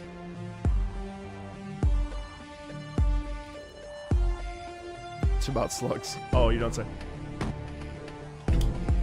Da. I like how the boo actually sounds kind of like an ambulance or like the danger. Obviously, the danger is rising, right? So there's this like build up. There's this like, you know. Doom, doom, doom, da. Doom, doom, da. Doom, doom, doom, da.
So because it's so slow, it actually feels like it's like either we're like either this is like a left to right kind of game, so we're going from point A to point B, and we are engaging in like a very slow like, or we're in a laboratory and we're like trying to find our way out, but there's because it's kind of slow and do ya dee da dee da ya dee da dee do da. Let's go. Like there's this like almost like a poise about it, even though it's kind of like very very very like it's very planted, if that makes sense. This is a boss theme, isn't it? Yeah, you're right. No. Next one is. This is a cybernetic synchronization.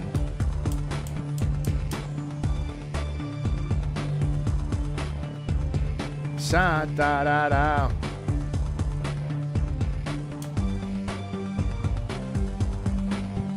Yeah, I mean, I like it fine. Out of context, I probably don't like it that much, but I mean, I think in context it would work super well, right? Like if you hear this in the background, you know exactly what you're doing, you know exactly where you are. So I think like out of context, it feels a little bit kind of all over the place. Not all over the place, I shouldn't say that, but it just feels a little like, okay, that is doing what it's doing. And that works, you know what I mean? But like I think this is one of those that like when you get the visuals behind it, I think it's much more interesting.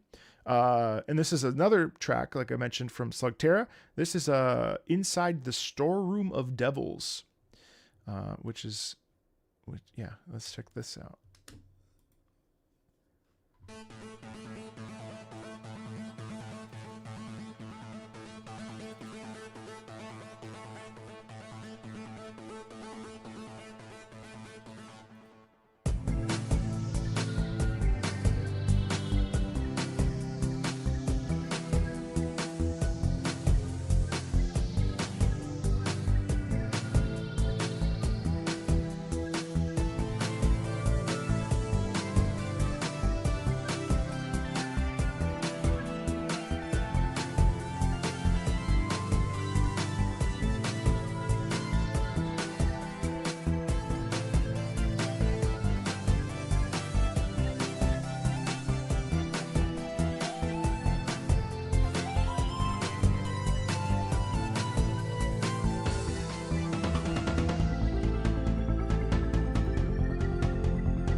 See, obviously, there's way more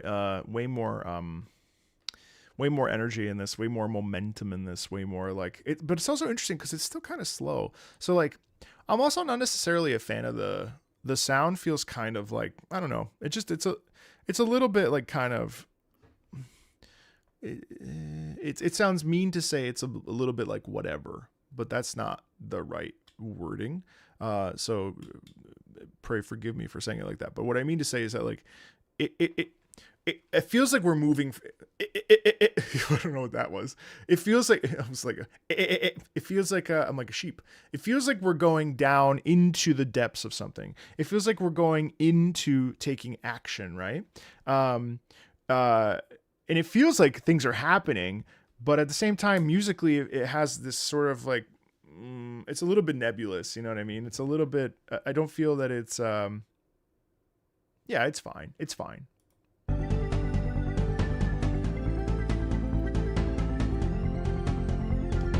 I do like the percussion.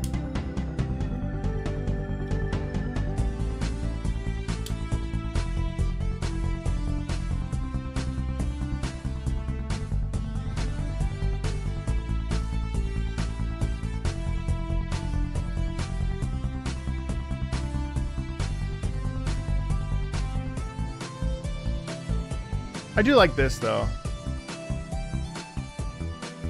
Actually, this is nice.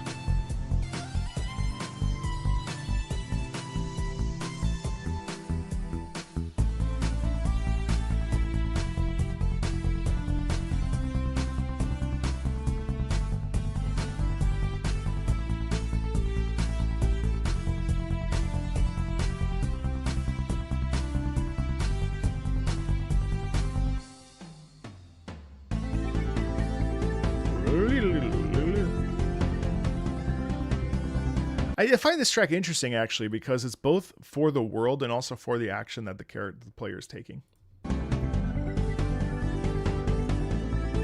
I think it meanders a little bit. I think it would like a little bit more of a cohesive melody line, but overall, like I mean, there's a melody in there that we're listening to right now, but overall, it just kind of feels a little bit like all over the place.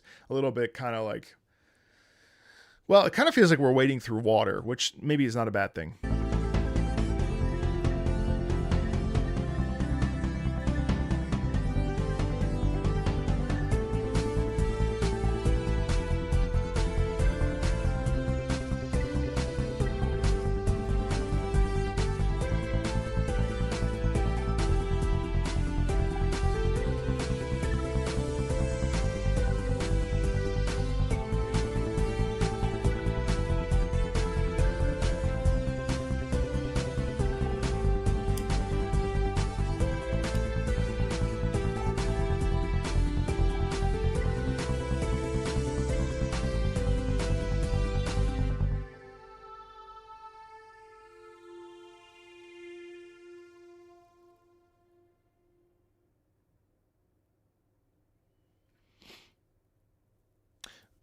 What console was this out for? Slug It Out 2 was on.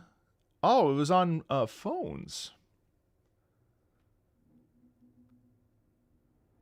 It was on Android. And oh, it looks like a match. What the fuck? It's a match 3 game? What? What? Oh, where did I go? I'm right here. What? That's unexpected. Oh, I see. So it's a match 3 battler. Collect, evolve. Huh. Okay. It's like a monster tamer match 3. Cool. Monster Hunter Stories 3.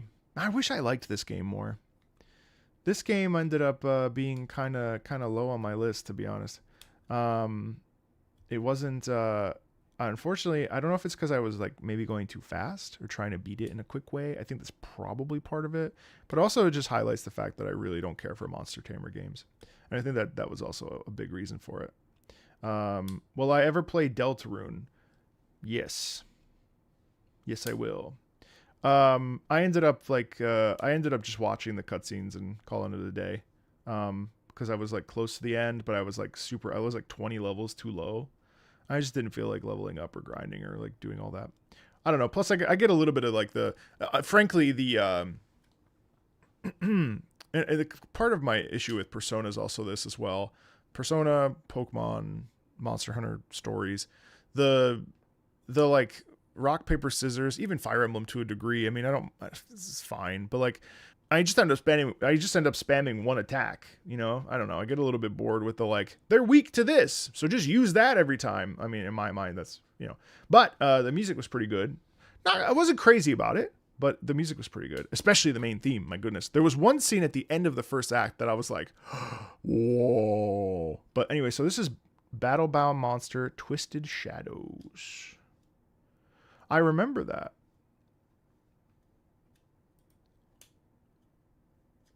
I remember that collab.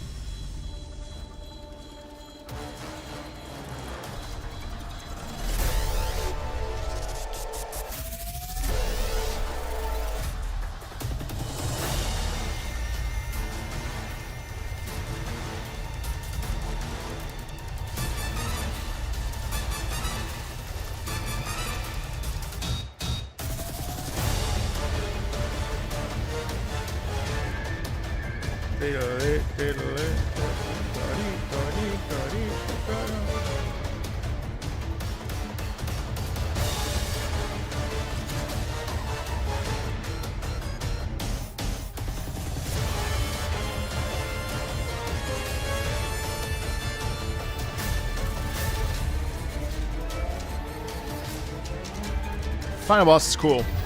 Yeah.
I do love the tension in the way that the strings are pulsating up and up here, coupled with the lower brass. Really nice.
Yeah, and to me, I don't know. I'm not really crazy about the MHS 3 Stories 3 music, other than the main theme, which I thought was ravishing. This one too, like it kind of just doesn't really do anything for me. I mean, there's tons of tension in it, obviously, and I appreciate the intricacies and the parts of it that are really stressful, but overall, I find that somewhat forgettable, in the sense that I won't remember it in an hour. You know what I mean? Like, it's not to say that it doesn't really work and it's not very tense, because I think in the moment it's really effective. But in terms of like, what is memorable to me as a listener, that one's probably not up there, personally. But of course, I hope I'm not being too harsh today, guys. I don't know if it's because I like woke up early or went to the gym or I don't know what, but I'm being maybe harsher than usual. But I don't think I'm being unfair. I think I'm just being more candid. So take it or leave it. No, just kidding. But hopefully I'm being I'm always respectful. Obviously, like if I were to meet the composition team, I'm not going to be like, that sucks, because it doesn't. Fundamentally, this music doesn't suck. It's just that it just doesn't appeal to me in this moment. Tekken Tag Tournament 2, Snow Castle, Mundus Arrange, Winter Palace. Y'all know the composer is by the 15-second mark. Non-assignment, fades out. This is Goshina, of course. You simp. Yep.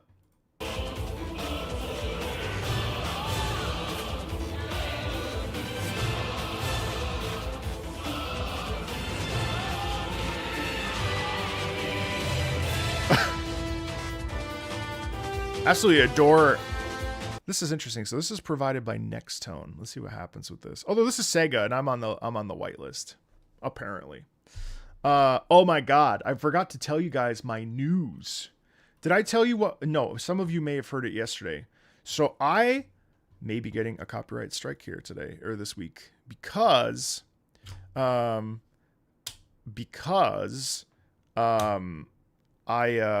so non-gamer most recent video could not be monetized due to a few different parts of it, which happens. Like tomorrow's non-gamer is also non-monetized. Extremely annoying. But so let me show you the back end here. So here's this video with Dominic. We're gonna cross 100K, which is great. I love the support. Thank you so much for the support on these videos. They are hard. They're long to make. They're fun to make, but they require a lot of planning, a lot of scheduling, picking attention, picking songs out, etc., etc., etc. So I mean, I'm so great. And this one's like performing poorly even, which is crazy because the other ones kind of crest up into like, the stratosphere. So I'm so grateful that this series, it resonates with people. We've been changing the thumbnails up and, things feel like we're working really well. great watch time, awesome new subscribers. But look, now it's not to say that I don't do things, I enjoy making these videos, so it's not like I need to get paid, but I am almost 40 years old, and this is my job. So, and I love doing it, and I'm very passionate. I love this job. I wish, sometimes I wish I was 18 times bigger, but then I don't know that I could handle 18 times the chat, or 18 times the whatever. So, you got to take the good with the bad. And I'm very grateful for where things are, but I'm not grateful for this because your boy needs to eat. Like I got to buy groceries, right? So this is annoying. But there is this thing called Patreon if you want to support it, on patreon.com/MarcoMeatball. And that would be nice, but you don't have to. Yes, it's the video with Rebel Path. I'm being cheeky. You don't have to do that at all. So this video was claimed 4 different times, and these are false for sure. These are false. 1, 2, 3. They're going to expire in 23 days. This is also not monetized, so this will not be an escrow. So I won't make any money back. Okay. So the Rebel Path Cyberpunk. Okay. View details. This entity, these entities claimed it and said that I couldn't use the Rebel Path from Cyberpunk 2077 because they own the copyright. Well, funny story. No, they fucking don't. They do not at all own the claim whatsoever. They don't. You know who does? CD Projekt Red.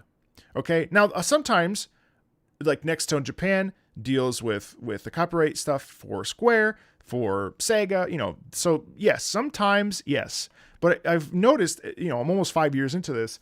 Most of the time claims on YouTube are false, especially from game entities, because game entities know that YouTubers and the game and the streamers is all this symbiotic relationship, and they all kind of need each other to kind of, marketing and free plug and all that other stuff. Right.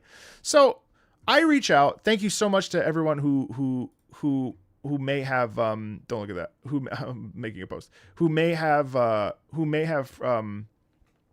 articulated and reshared my post on Twitter when I tagged CDPR. Thank you very much for that. So I got a hold of them, and I spoke to the legal team by way of a representative, and they said that in fact I had full permission to make this video.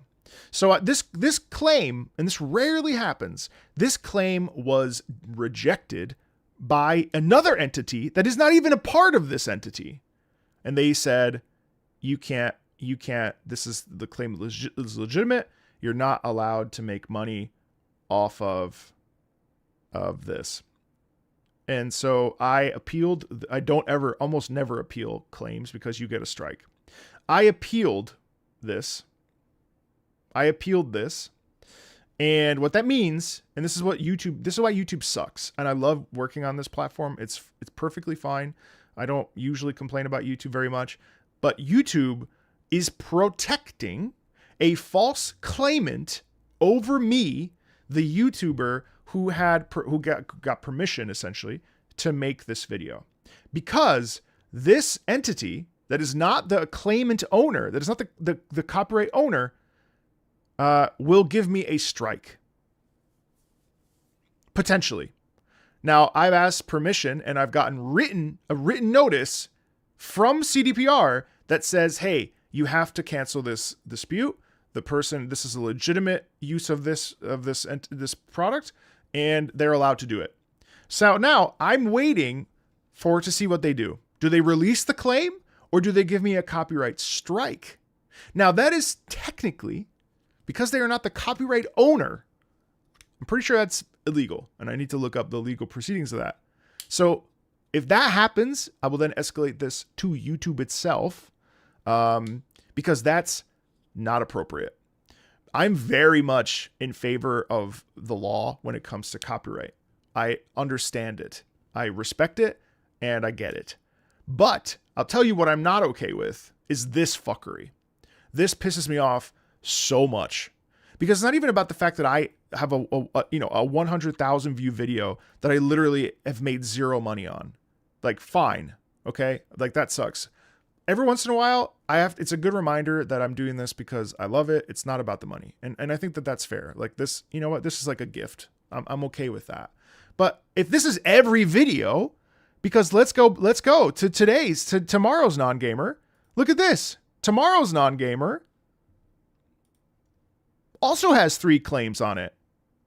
But thankfully, this is an escrow. So when this comes out and these claims get removed, I will be able to get back pay. So it's okay. Like, they'll hold the money, right? So this is shit.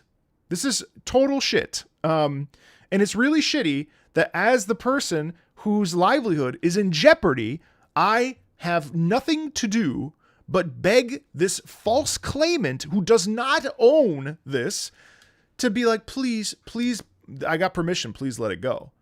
You know, I don't have to beg. Well, I started to beg there. And it's horrible. Because if I get a strike, magically, let's say something horrible happens and I get 2 more. Goodbye. Goodbye, live streams. Goodbye, YouTube. Goodbye, 2,000 videos. Goodbye, hundreds of live streams. It's been great. It's over. Because of this fuckery. So, you know, you take the good with the bad. But that's the situation. So anyway, I don't know why I brought that up. Oh, Tekken Tag, because of Nextone. So basically, any entity can strike a video for any reason they want, even if the legal one said it's fine. That's what we're going to find out. If an entity says that they own the copyright, even though they don't, through YouTube system, there's nothing stopping them from giving me a strike right now. Even if I sent them an email that said, hey, email this person said it was okay. It's not like Deltarune, Danasu. It's actually not. Because Materia Collective shares revenue. Not that revenue sharing means anything, because it's like $2. What's up? What's up, Raccoon? No, it's 3 strikes within a 90-day period. So Materia Collective will revenue share. But Materia Collective, I mean, frankly, people want to be like, oh, they're horrible. But that's actually in their rights because they're the rights holder. It's technically they're protecting Toby. And I know Toby's gone on record saying this, that, and the other. But like at the end of the day, Materia Collective, based on my understanding, whatever it is, and I don't have the full picture because I haven't spent too much time researching it, but technically they are well within their rights and they are the rights holder. So they can do anything, you know. Now, obviously, there's a bit of a dance there between YouTube, Toby, Materia, but people want to paint Materia as like a terrible entity. And frankly, they're not. Sebastian cares about protecting artists. And I've spoken to Sebastian multiple times. He's a perfectly fine person. He's a nice person. I'm not saying that everything that's happened with Materia, and I don't know all the details. I'm not going to say that, like, you know, no one's an angel, especially organizations. But I mean, in the case of Materia Collective, they are actually, you know, legally, they're, you know, and they've also, I mean, frankly, they've actually pulled back on a lot of that. I've only had one song from the Deltarune stream that got claimed, and it was the Spear of Justice or whatever that song is from Deltarune Chapter 4. But everything else was totally fine. So, you know, this is way worse because this is truly a false copyright owner. Like a person that does not own the rights, saying that they own the rights and potentially, you know, making me lose my job. You know? That's horrible. It's actually demonic, and it should be. These people should get in trouble. And if I have to, I will. Well, no, I don't want to make threats, obviously, but it sucks really bad, because it's illegal. I mean, it's not right. It's illegal. It's completely unjust. But anyway, it doesn't matter. Anyway.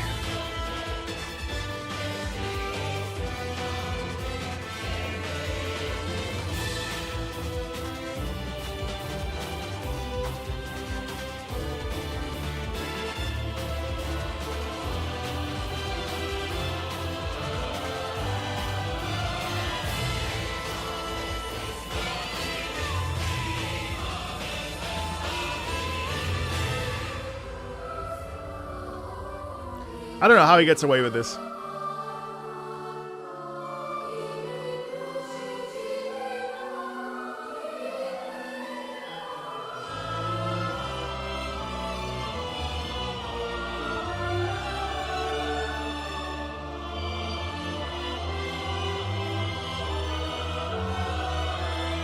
Yeah, bro was like, this is literally just Tekken, but let me go really hard. Have I listened to Monster Hunter Wilds OST? A good chunk of it, but also I've played it like 100 hours of it. So,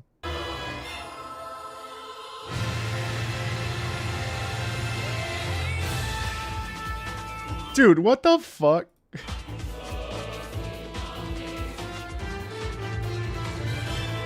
Gold star. I love Goshina, man. He's a national treasure.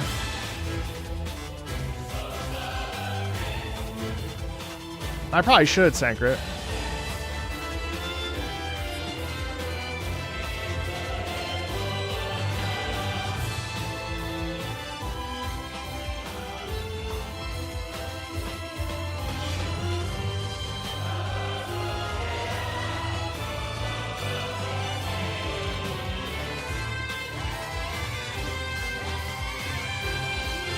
Jesus.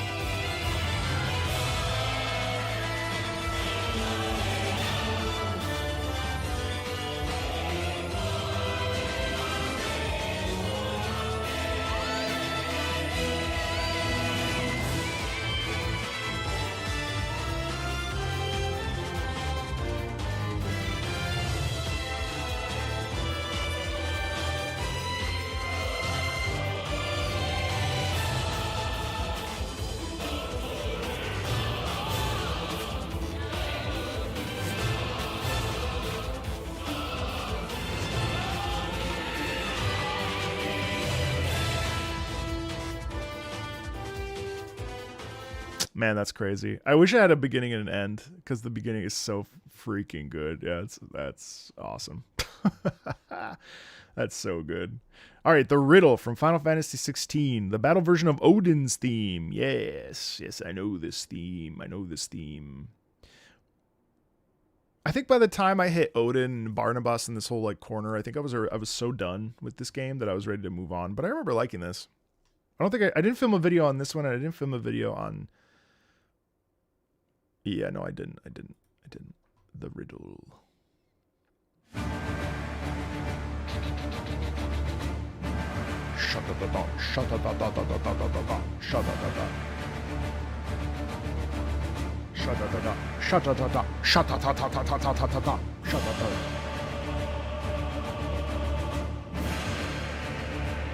Star Wars ass track. It's so good.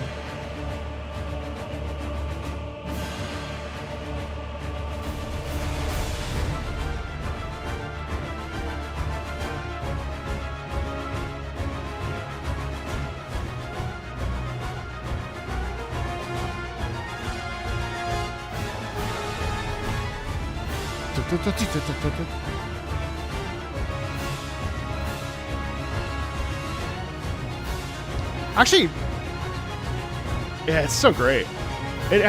Soken really nailed it with 16.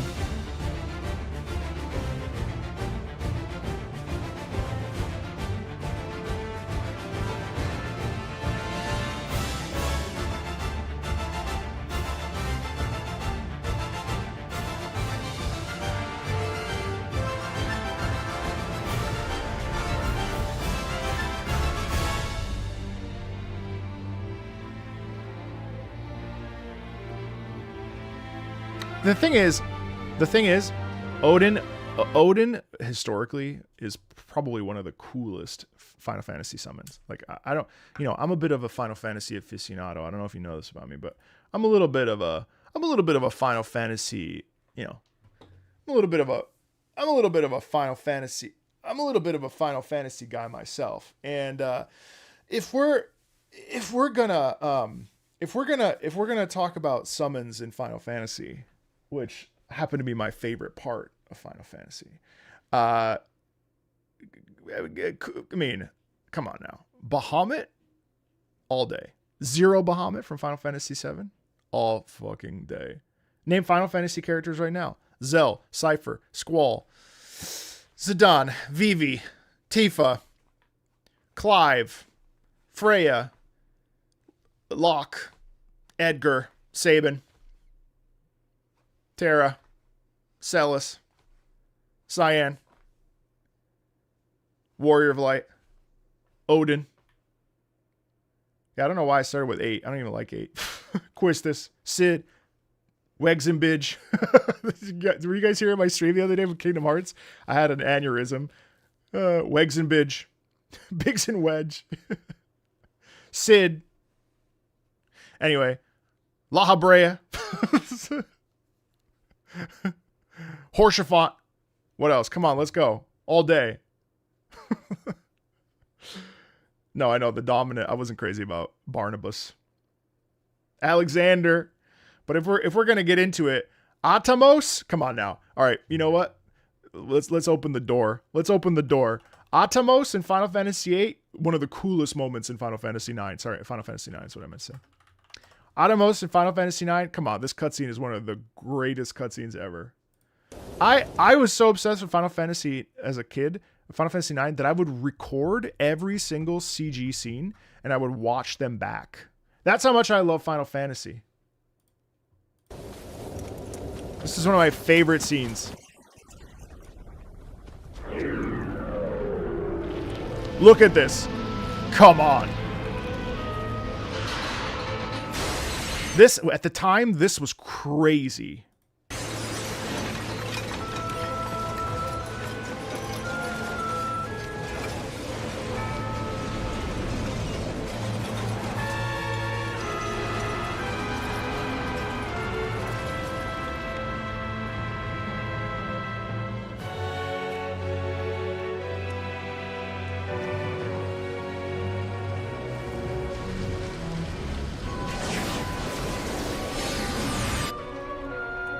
Goated. Goated. Goated. So good. How am I tweeting mid-stream? I did it in 2 seconds. But yeah, I mean, like, plus the fact, never mind. I don't want to get into Final Fantasy IX. I'm about to open a can, but like, yeah, Gilgamesh in Final Fantasy VIII, truly the coolest. Gilgamesh in Final Fantasy VIII. You're talking about summons. Never mind Final Fantasy V, which I haven't played. Was it 8? Yeah, it was. Yeah, it was. Misamune, of course. This is a spoiler.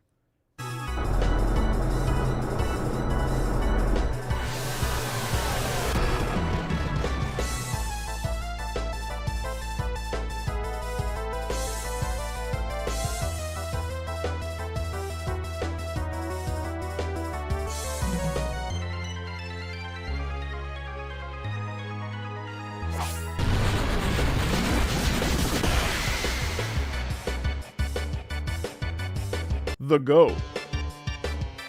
Oh, you guys are just talking about that scene. That's so funny. Anyway, yeah, I love summons in Final Fantasy. I love Final Fantasy, dude. Can never get enough of it. All right, where were we?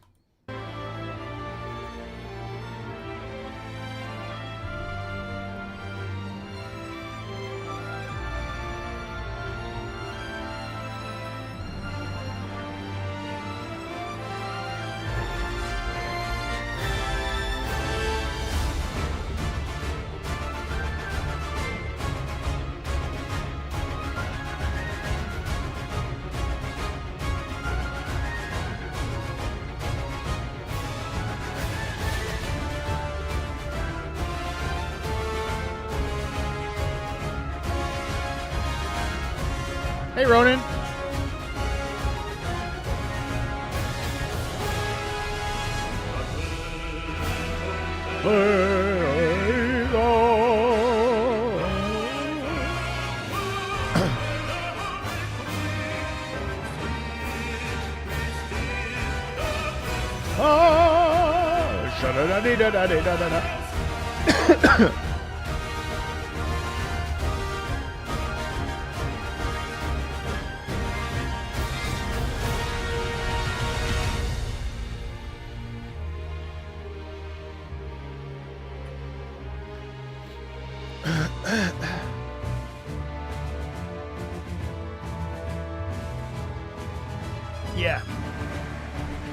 Da-da-da-dee-da-da-da-da-da.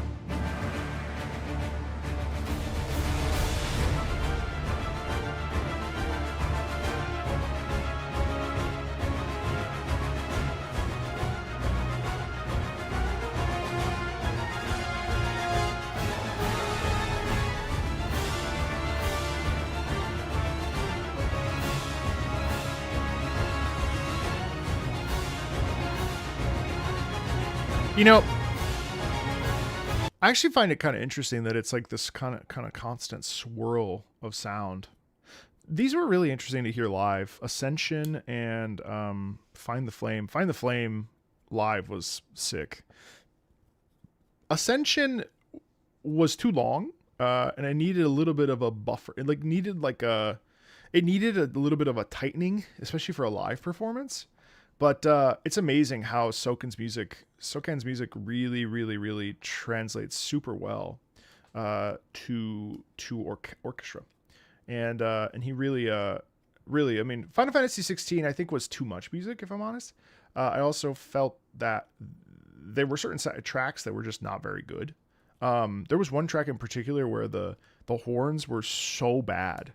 It's the only time I've ever been like, wow, what the fuck happened? Like, the horns were so bad.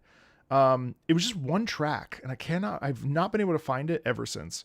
But I remember listening to it, and I was like, what is happening? But I think it was like too much. But yeah, I mean, I think the soundtrack is pretty solid. And I think it fit what they were going for so well. Do I like Final Fantasy 16? No, I think it's like a 7 out of 10 for me. I didn't end up, it's the only Final Fantasy I've ever been like ready to be done with. And that's okay. I did play it all over a weekend because I didn't want to get spoiled and I wanted to make videos on the music and stuff. So, I mean, there's also could be that. Maybe I'll revisit it someday, but I don't really like the combat. Again, like I said earlier, I get bored by that kind of stuff. So I was pretty bored by the end of it. But overall, I felt that it was, pretty solid. I hope you can see a Distant Worlds concert too someday. That was like a dream come true for me. And I've been to 2 now. Seeing Distant Worlds was like a dream come true, and I hope anybody can see it. It's such a wonderful experience. Do I remember where in the game that horn section was? Yeah, I think so. I think it was in the second hideout, but it wasn't it wasn't. I remember I was at the second hideout, and that was where it was.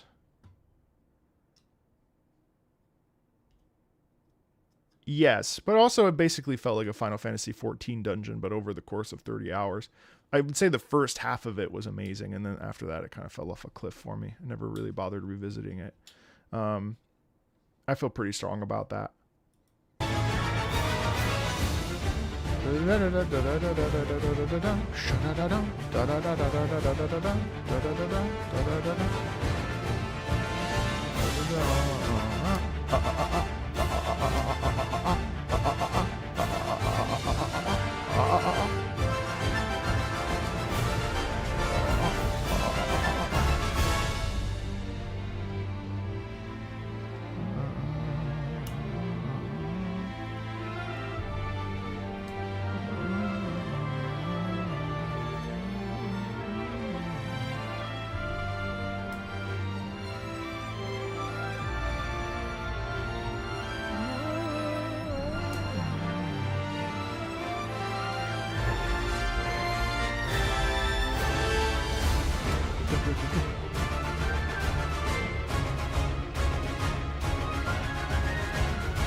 I also like how like non-stop and frenetic this is,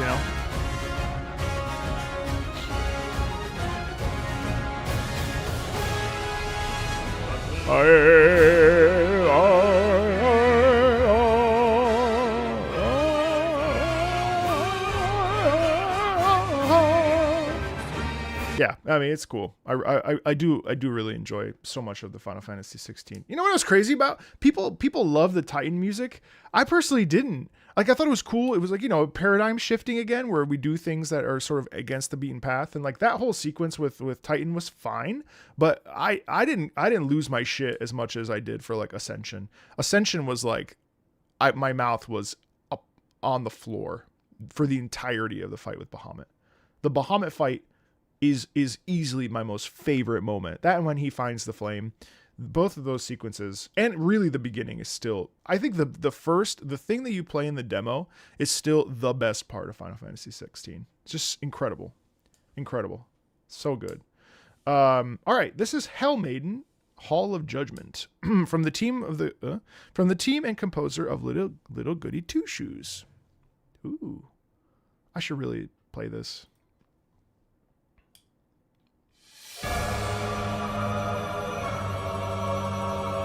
Yeah, that's one of my favorite videos I've ever made, actually.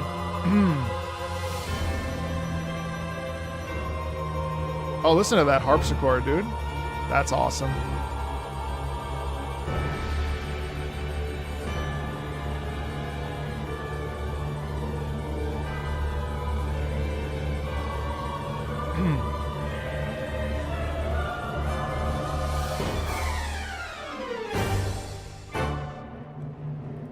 Wow. This is cool.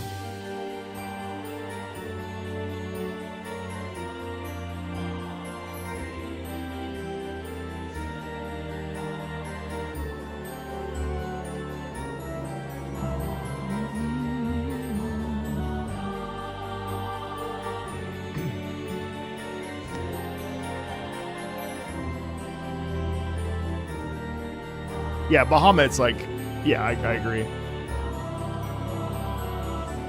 Who are the other two for Zeta Flare? Oh, isn't it? This might be a joke, but is it Donald? This is beautiful.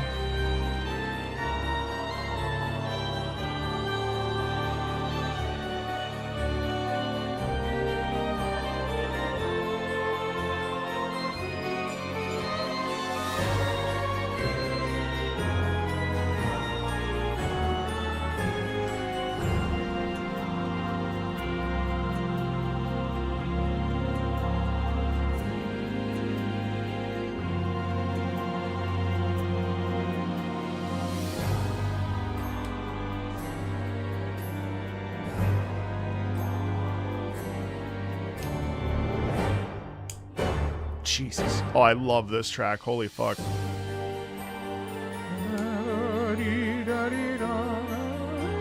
No, don't answer it, especially if it has to do with Kingdom Hearts.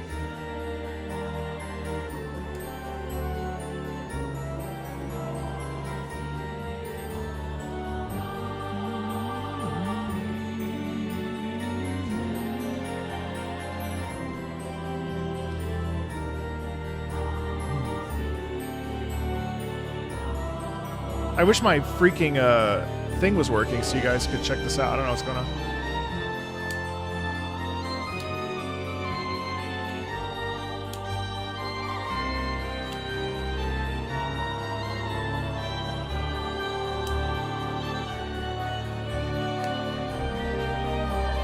Oh, this isn't even out yet?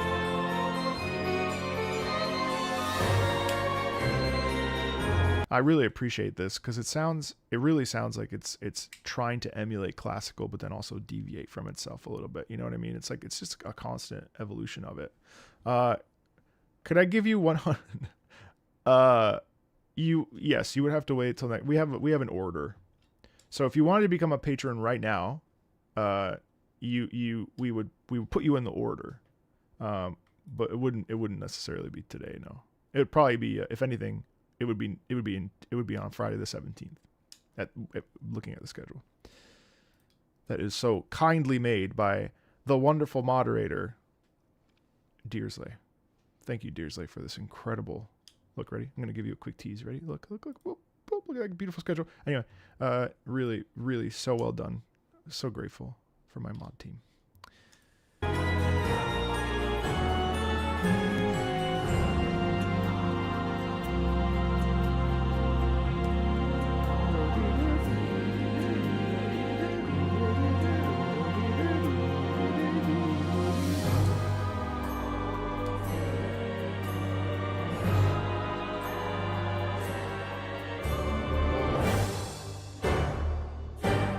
Yeah, it's cute. And it has a proper ending, which I'm learning more and more. People that don't know music from games get annoyed by, which is bizarre. Yeah, but I really love the harpsichord usage in that. That's very cool. That's very cool. All right. Lost from Dulivian. I don't know what this is. Well, but it's Vanyar, so okay, I trust it. Vanyar has incredible taste. A bangyar. Vanyar may be French, but the taste is there. A banger I dug out from an unknown submarine exploration game that came out in 2016 just for you guys. It's the credits theme for the game, and from my understanding, an arrangement of an unreleased song by the music group Tar and Flowers. Okay. Lost. Kramen is the one I've interacted with the most because of Kingdom Hearts. Yes, Kramen is very good as well. Kramen is great. Kramen is great. They're all great. I've got mine that live on the I've got a lot. Most of my other mods live under the surface. They're lurking. Diluvian.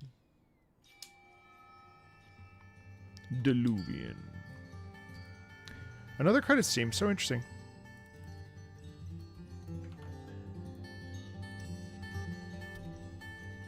I wish I could afford to pay my mods like a full-time salary. That would be so nice.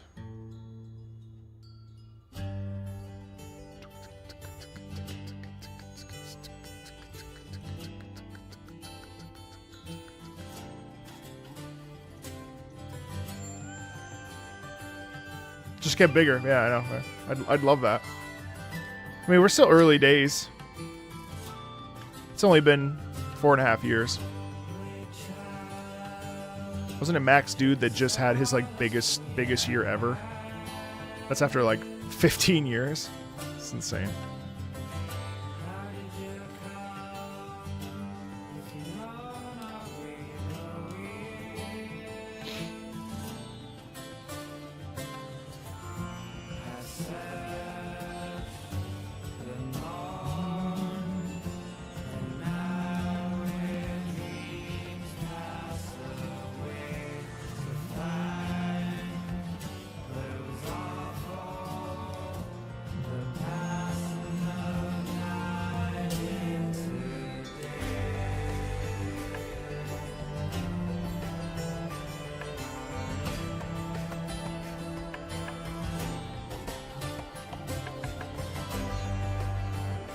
True. True, Hylian. See ya, Tom.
Ah, that's right.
That's surprising. That's very nice.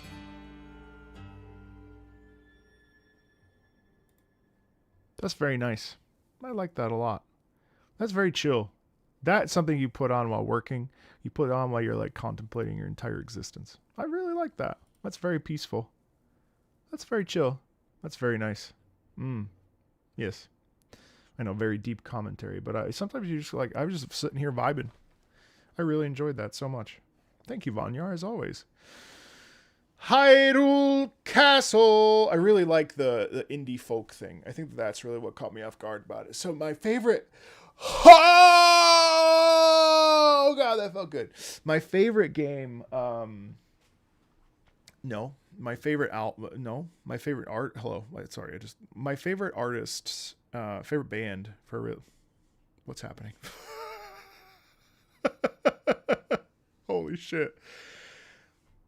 My favorite band for a very, very long time was a band called the Fleet Foxes.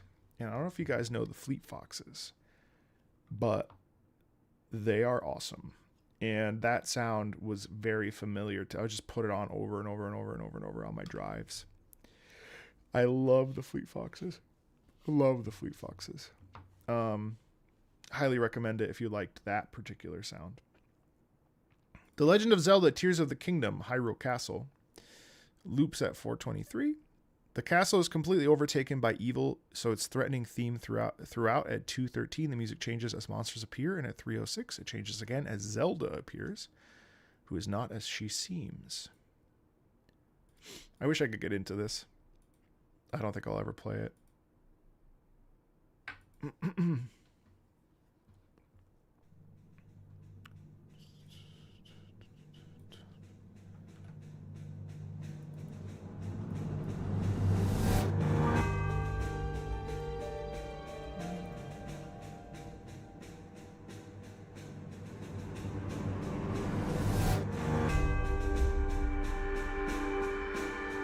That's right. Those who know, know. I love the piano on this, though, my gosh.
Wow.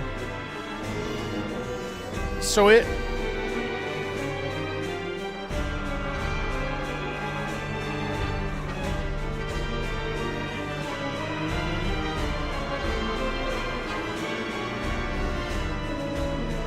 borrows that old Hyrule Castle theme. That's cool.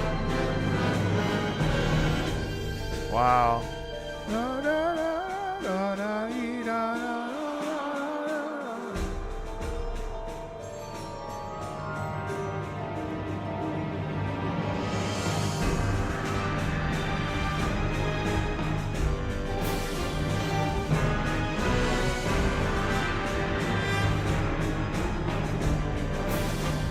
Wow.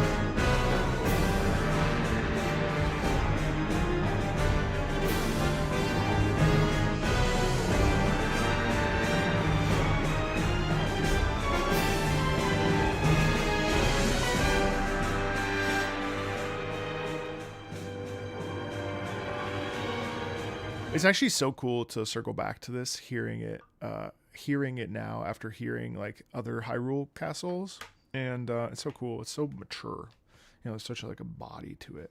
Do I have a specific game? Dan, I see you quoting Fleet Foxes. Do you have a specific game where you consider having the best soundtrack of all time? So extremely subjective. I mean, gosh. I mean, for me, instantly, Final Fantasy IX comes to mind. Always. But there are so many others that I think are really up there. I certainly think Ocarina of Time is up there. More so than the other Zeldas, in my opinion. In terms of like just banger after bang, I think Chrono Trigger. I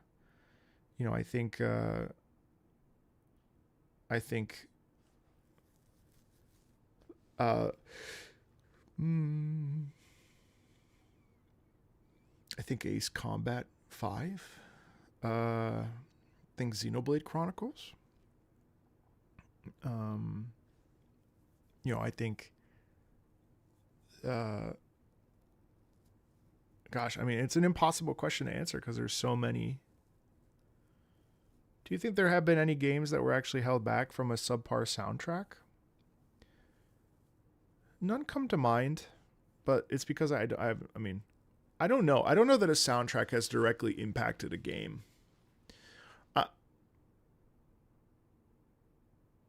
No. Because I don't think that as much as I want music. Oh, Digimon Time Stranger. That's true. Digimon Time Stranger did not have a good soundtrack. That's true. I don't think it held it back though. Would it be fine if I gift you a Steam game? I really would like for you to try Castlevania Lords of Shadow. Well, hold on. I think I already own it. Also, no. It's okay. I can buy it.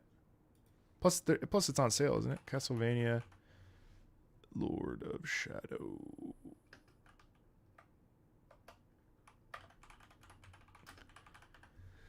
Yeah, I have this. Lords of Shadow 2, right? And the original. I have both. Don't worry about it. I have both. I own both. Where would I place FF13's tracks? Oh, very high. I mean, not like best soundtrack ever, but Hamauzu is a profoundly good composer, and like a modern classical artist. I mean, like just truly, like Hamauzu is I mean, one of the best composers. This is why I get really agitated by this whole like, oh, it's all Japanese shit. Well, like, yeah, because Japanese music is fucking incredible. That's why. You know what I mean? Like, I can't rationalize why anybody would not be interested in I thought I owned Zone of the Enders. I guess I don't. I can't fathom anybody even being even remotely disinterested in Japanese game music. It's almost like it's really perplexing to me as well, because it's like, well, hello, Japanese games are the foundation. Hello. No, I'm getting tilted for no reason. No, I won't. I'm not going to engage in this. I refuse.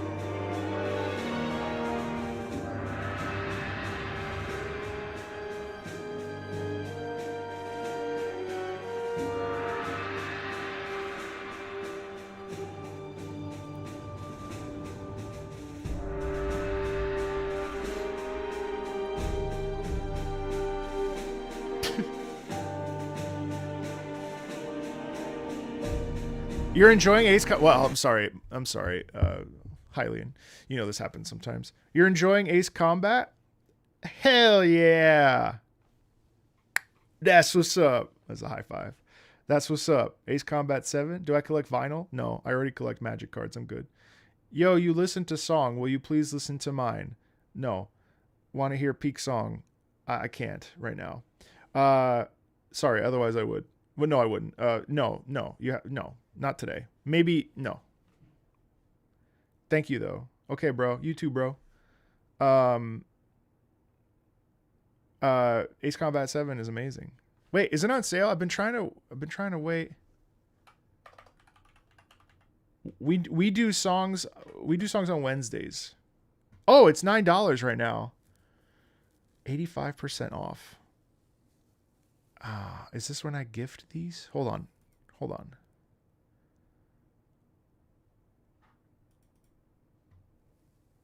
All right. So if I were to buy...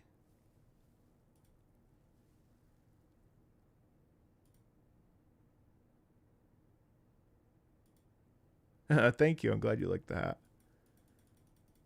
All right.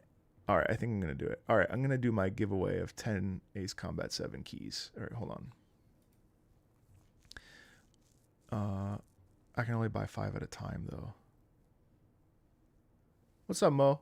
All right. I'll do that later. Let's listen.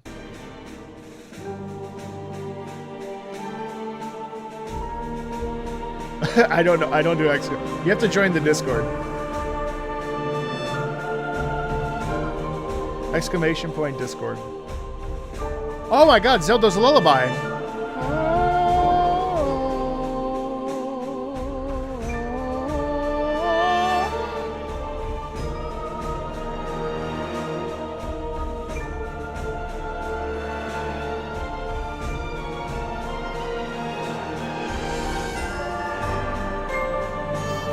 So this is when Zelda shows up.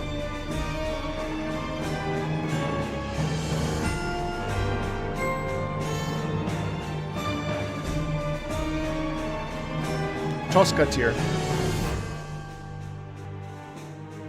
Tosca tier. But also don't worry about it because on Wednesdays we do community suggestions.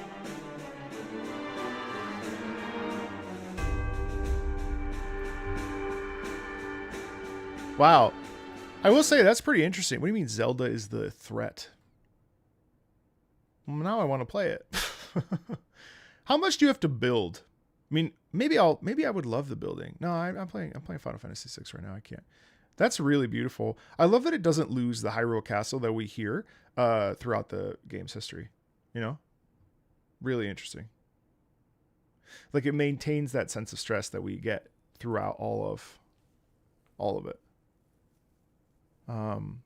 You don't have to build too much if you don't want to. Okay, that's good to know. Okay, Arcanum of Steamwork and Magic Obscura. Oh, you barely have to build. The building gameplay almost made me quit talk. If you build a fan scooter, you'll never need anything ever again. Oh, okay. Well, maybe. Okay, Arcanum main theme. Arcanum of Steamwork. Oh, you know what game I picked up the other day? Speaking of games I didn't really know. I picked up King's Bounty. King's Bounty. I'd like to hop in here this weekend, but King's Bounty. Look how good it looks considering how old it is. 2008.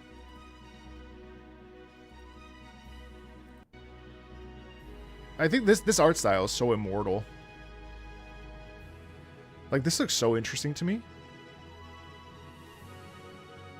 This game is great. Really?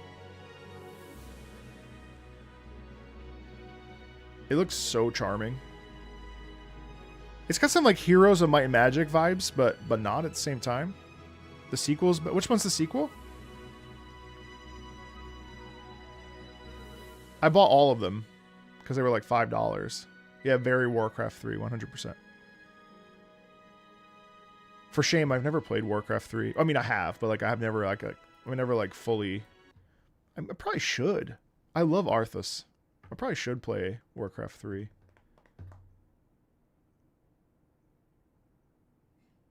That is so funny, Hylian.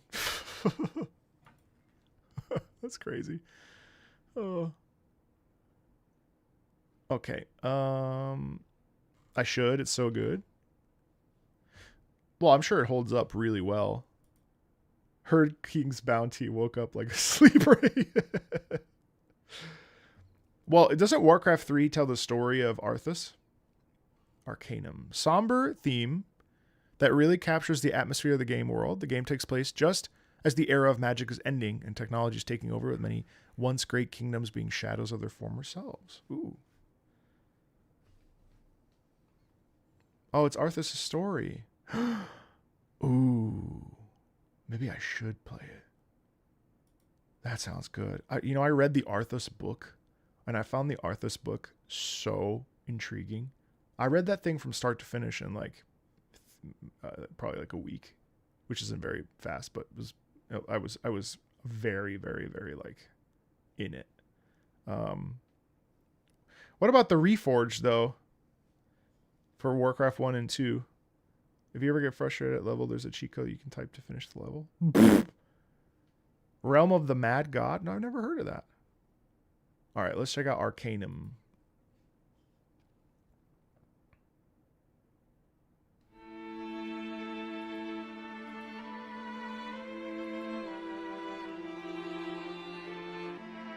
Oh, it comes with the game. Oh, okay.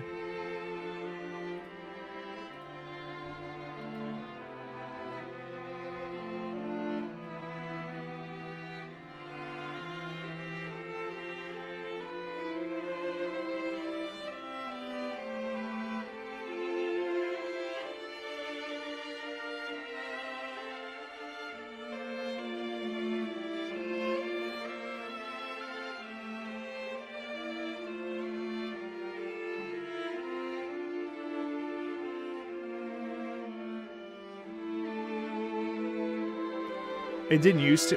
It once deleted forever. It was delivered. It was delete. What?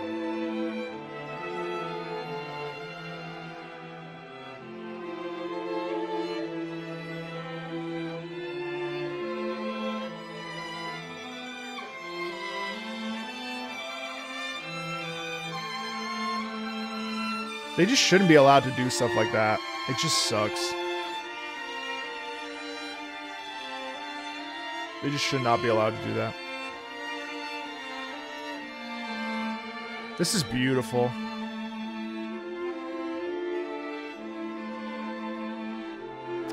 The fact that the like opening theme of this is a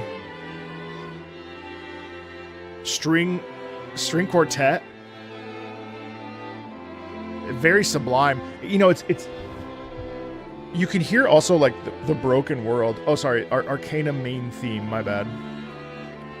Thanks, Crust. They forced you to upgrade to Reforge even though you had the old CD? What does this game look like? Hold on.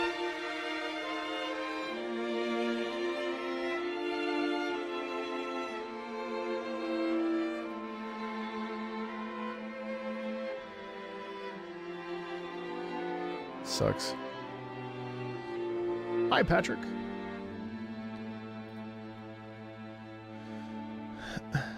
Arcanum.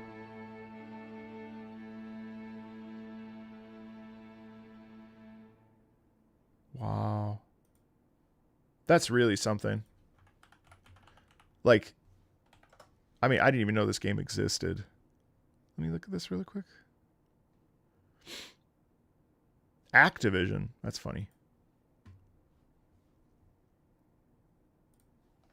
Ah, it's an old CR. It's so is it wow, it's much older than Planescape even.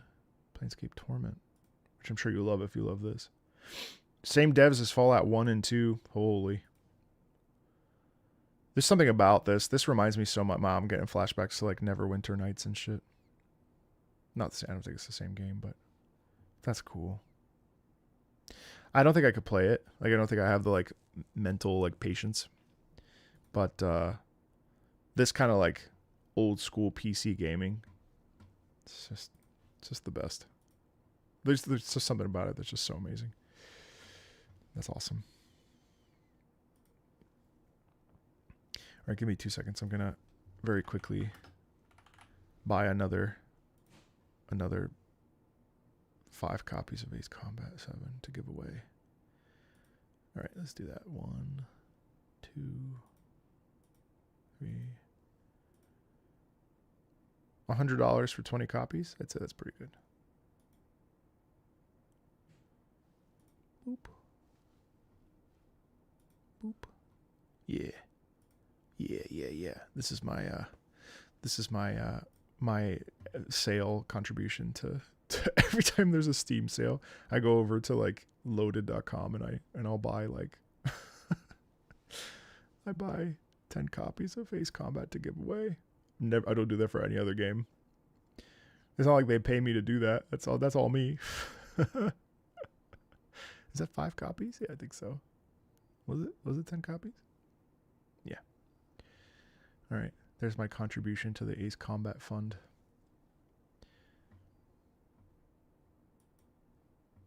All right. Okay.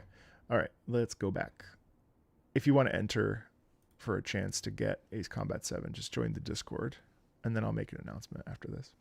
Let's listen to Yoru ni Aruku from Tsukihime, A Piece of Blue Glass Moon. English title of this track is Evening Stroll, just some calm and relaxing BGM. I like the Tsukihime soundtrack.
See you, Leo. Take care. I like how it's chill, but it still has momentum in it. So it doesn't like, it's not like sitting back per se, you know? But it definitely has that like background BGM sound, you know, like while reading something.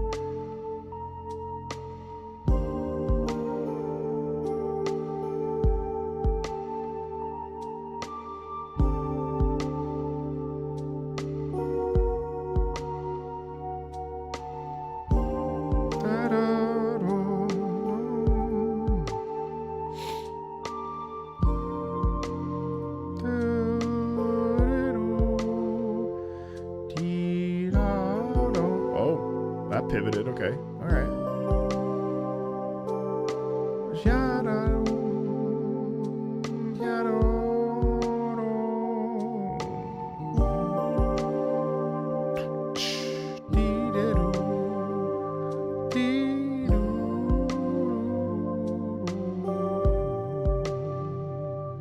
See you, Vineyard. Be well.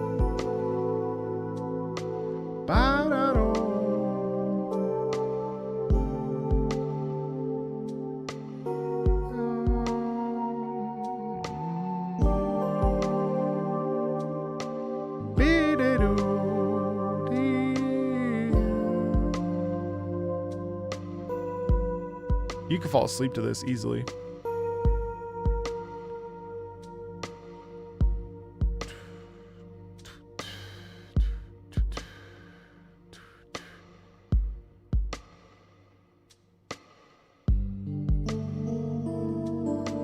I mean, it's crazy longing vibes, don't you think? Like, I don't know. I mean, like, that's not something that's necessarily sexy. Like you're not going to play it necessarily like it fits the setting really well, but it's a really nice track, you know?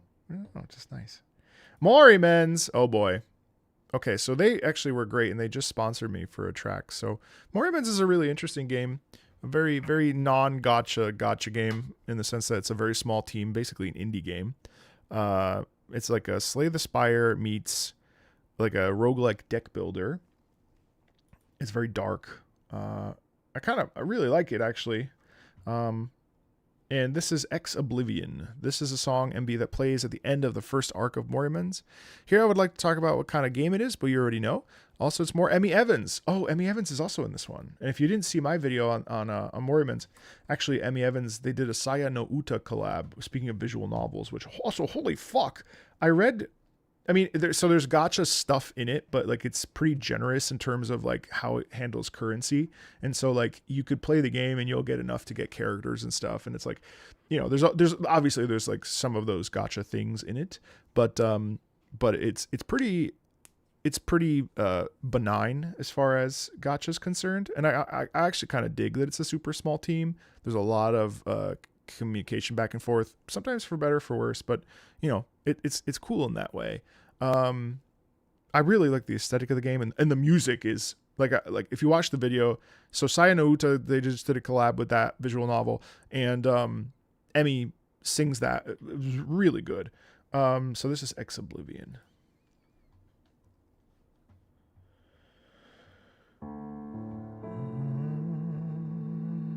Actually, we'll watch this.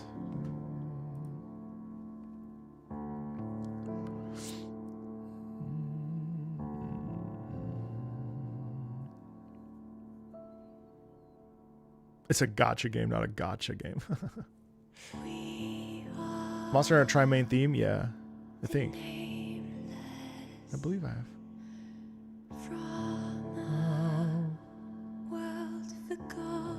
Emmy's so good at this sound. I mean, this is her sound, so.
Oh, this is the main theme, right?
Nice use of that. That's really nice. Guide us. Wow.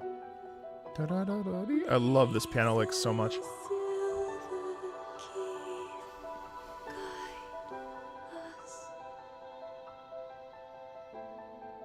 I mean, that's really excellent, honestly.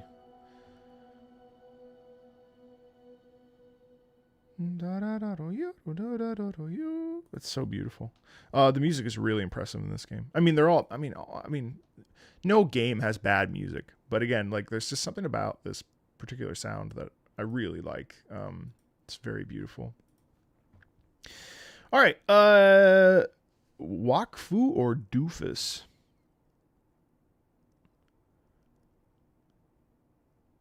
And this is for an MMO battle. I mean, Doofus. Zalorium. Yeah, okay. Let's do Zalorium Battle Dofus. A battle music from an area themed around time in the MMO Dofus, which is a prequel. Oh my god, speaking of old MMOs, EverQuest is getting an update. EverQuest remade or something. I forget what it's called. EverQuest. I'm excited to hop in there. EverQuest.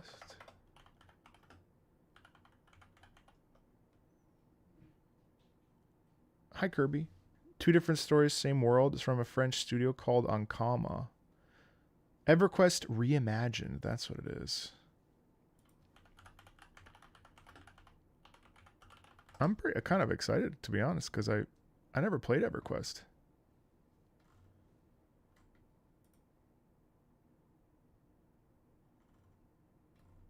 Wakfu was your WoW? Oh, wow. All right, let's check it out. So this is battle music. It was entirely in Flash. Whoa. This game was developed entirely in Flash.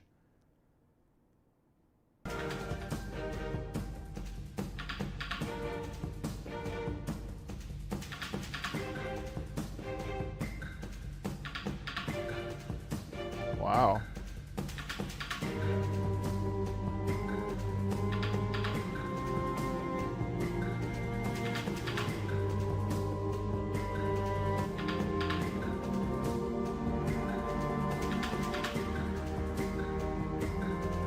That's actually like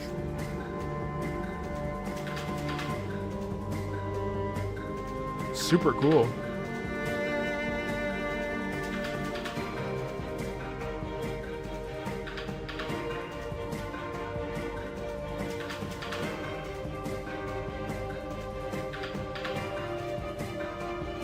I love the wood instrument usage here.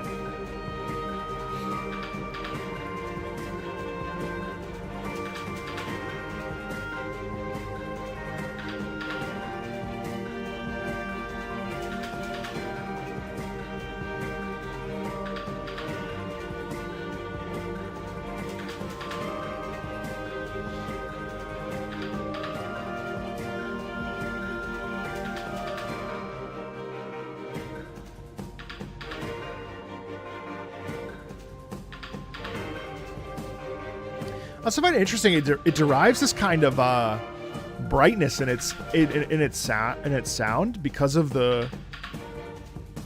Well, I guess because of the string, ratata, ratate, and then the percussion is on every like off section of this.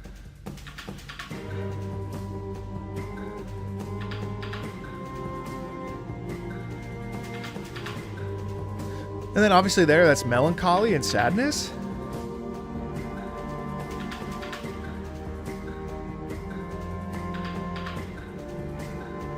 I love the low strings.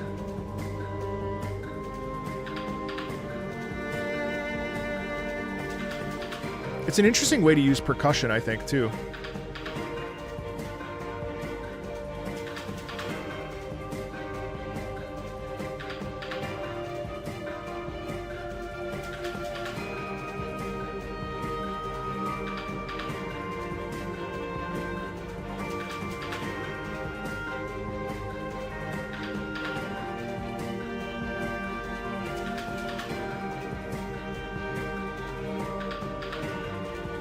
It's interesting that this is a battle theme too, because it just doesn't have that feeling of it, you know, like a lot of the battle themes we get now are so intense and so you know, kind of intense. Obviously.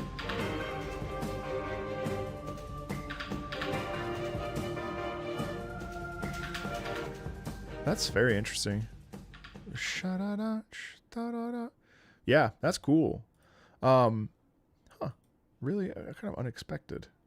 Boy, I've really enjoyed today, guys. I hope you have too. I'm sorry if I wasn't necessarily like very like Mr. Detailed today, but I, you know, these streams on Fridays are really meant to be very low key and you know, listening to music and talking about it and stuff. So, it was a delight as always to spend time with you guys. And today's your birthday.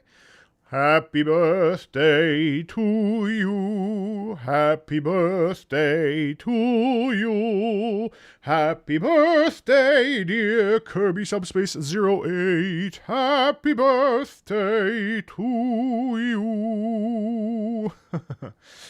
Happy birthday. And as always, thanks everybody for coming and hanging out. You don't need to be a part of the Patreon to enjoy this. This is just specifically for the patrons to request songs. So it's always great to have an audience here, because I could easily just do this with just the patrons. But I like to keep it public because, you know, everyone deserves to listen to some cool music, and it's fun. Yeah.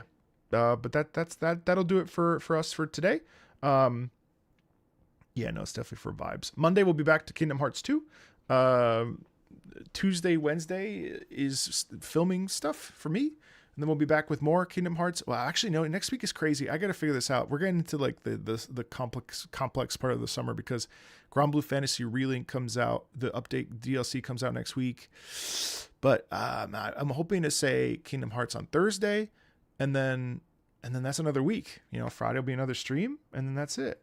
By the way, feel free to join the Discord. I'm about to do a giveaway for those 10 copies of Ace Combat 7. If you want to play it, you never played it before, well, allow me to be the one that lets you play it. And then if you want to join the Discord, or do that. But then if you want to join the Patreon, of course, definitely check that out too. It does help support me, and certainly it helps support my team. So more than anything, it helps me pay them. So anyway, I'll see you guys on Monday. Be super well, and thank you, mods, for helping me out this week. I really appreciate it. Thank you, guys. I'll talk to you later.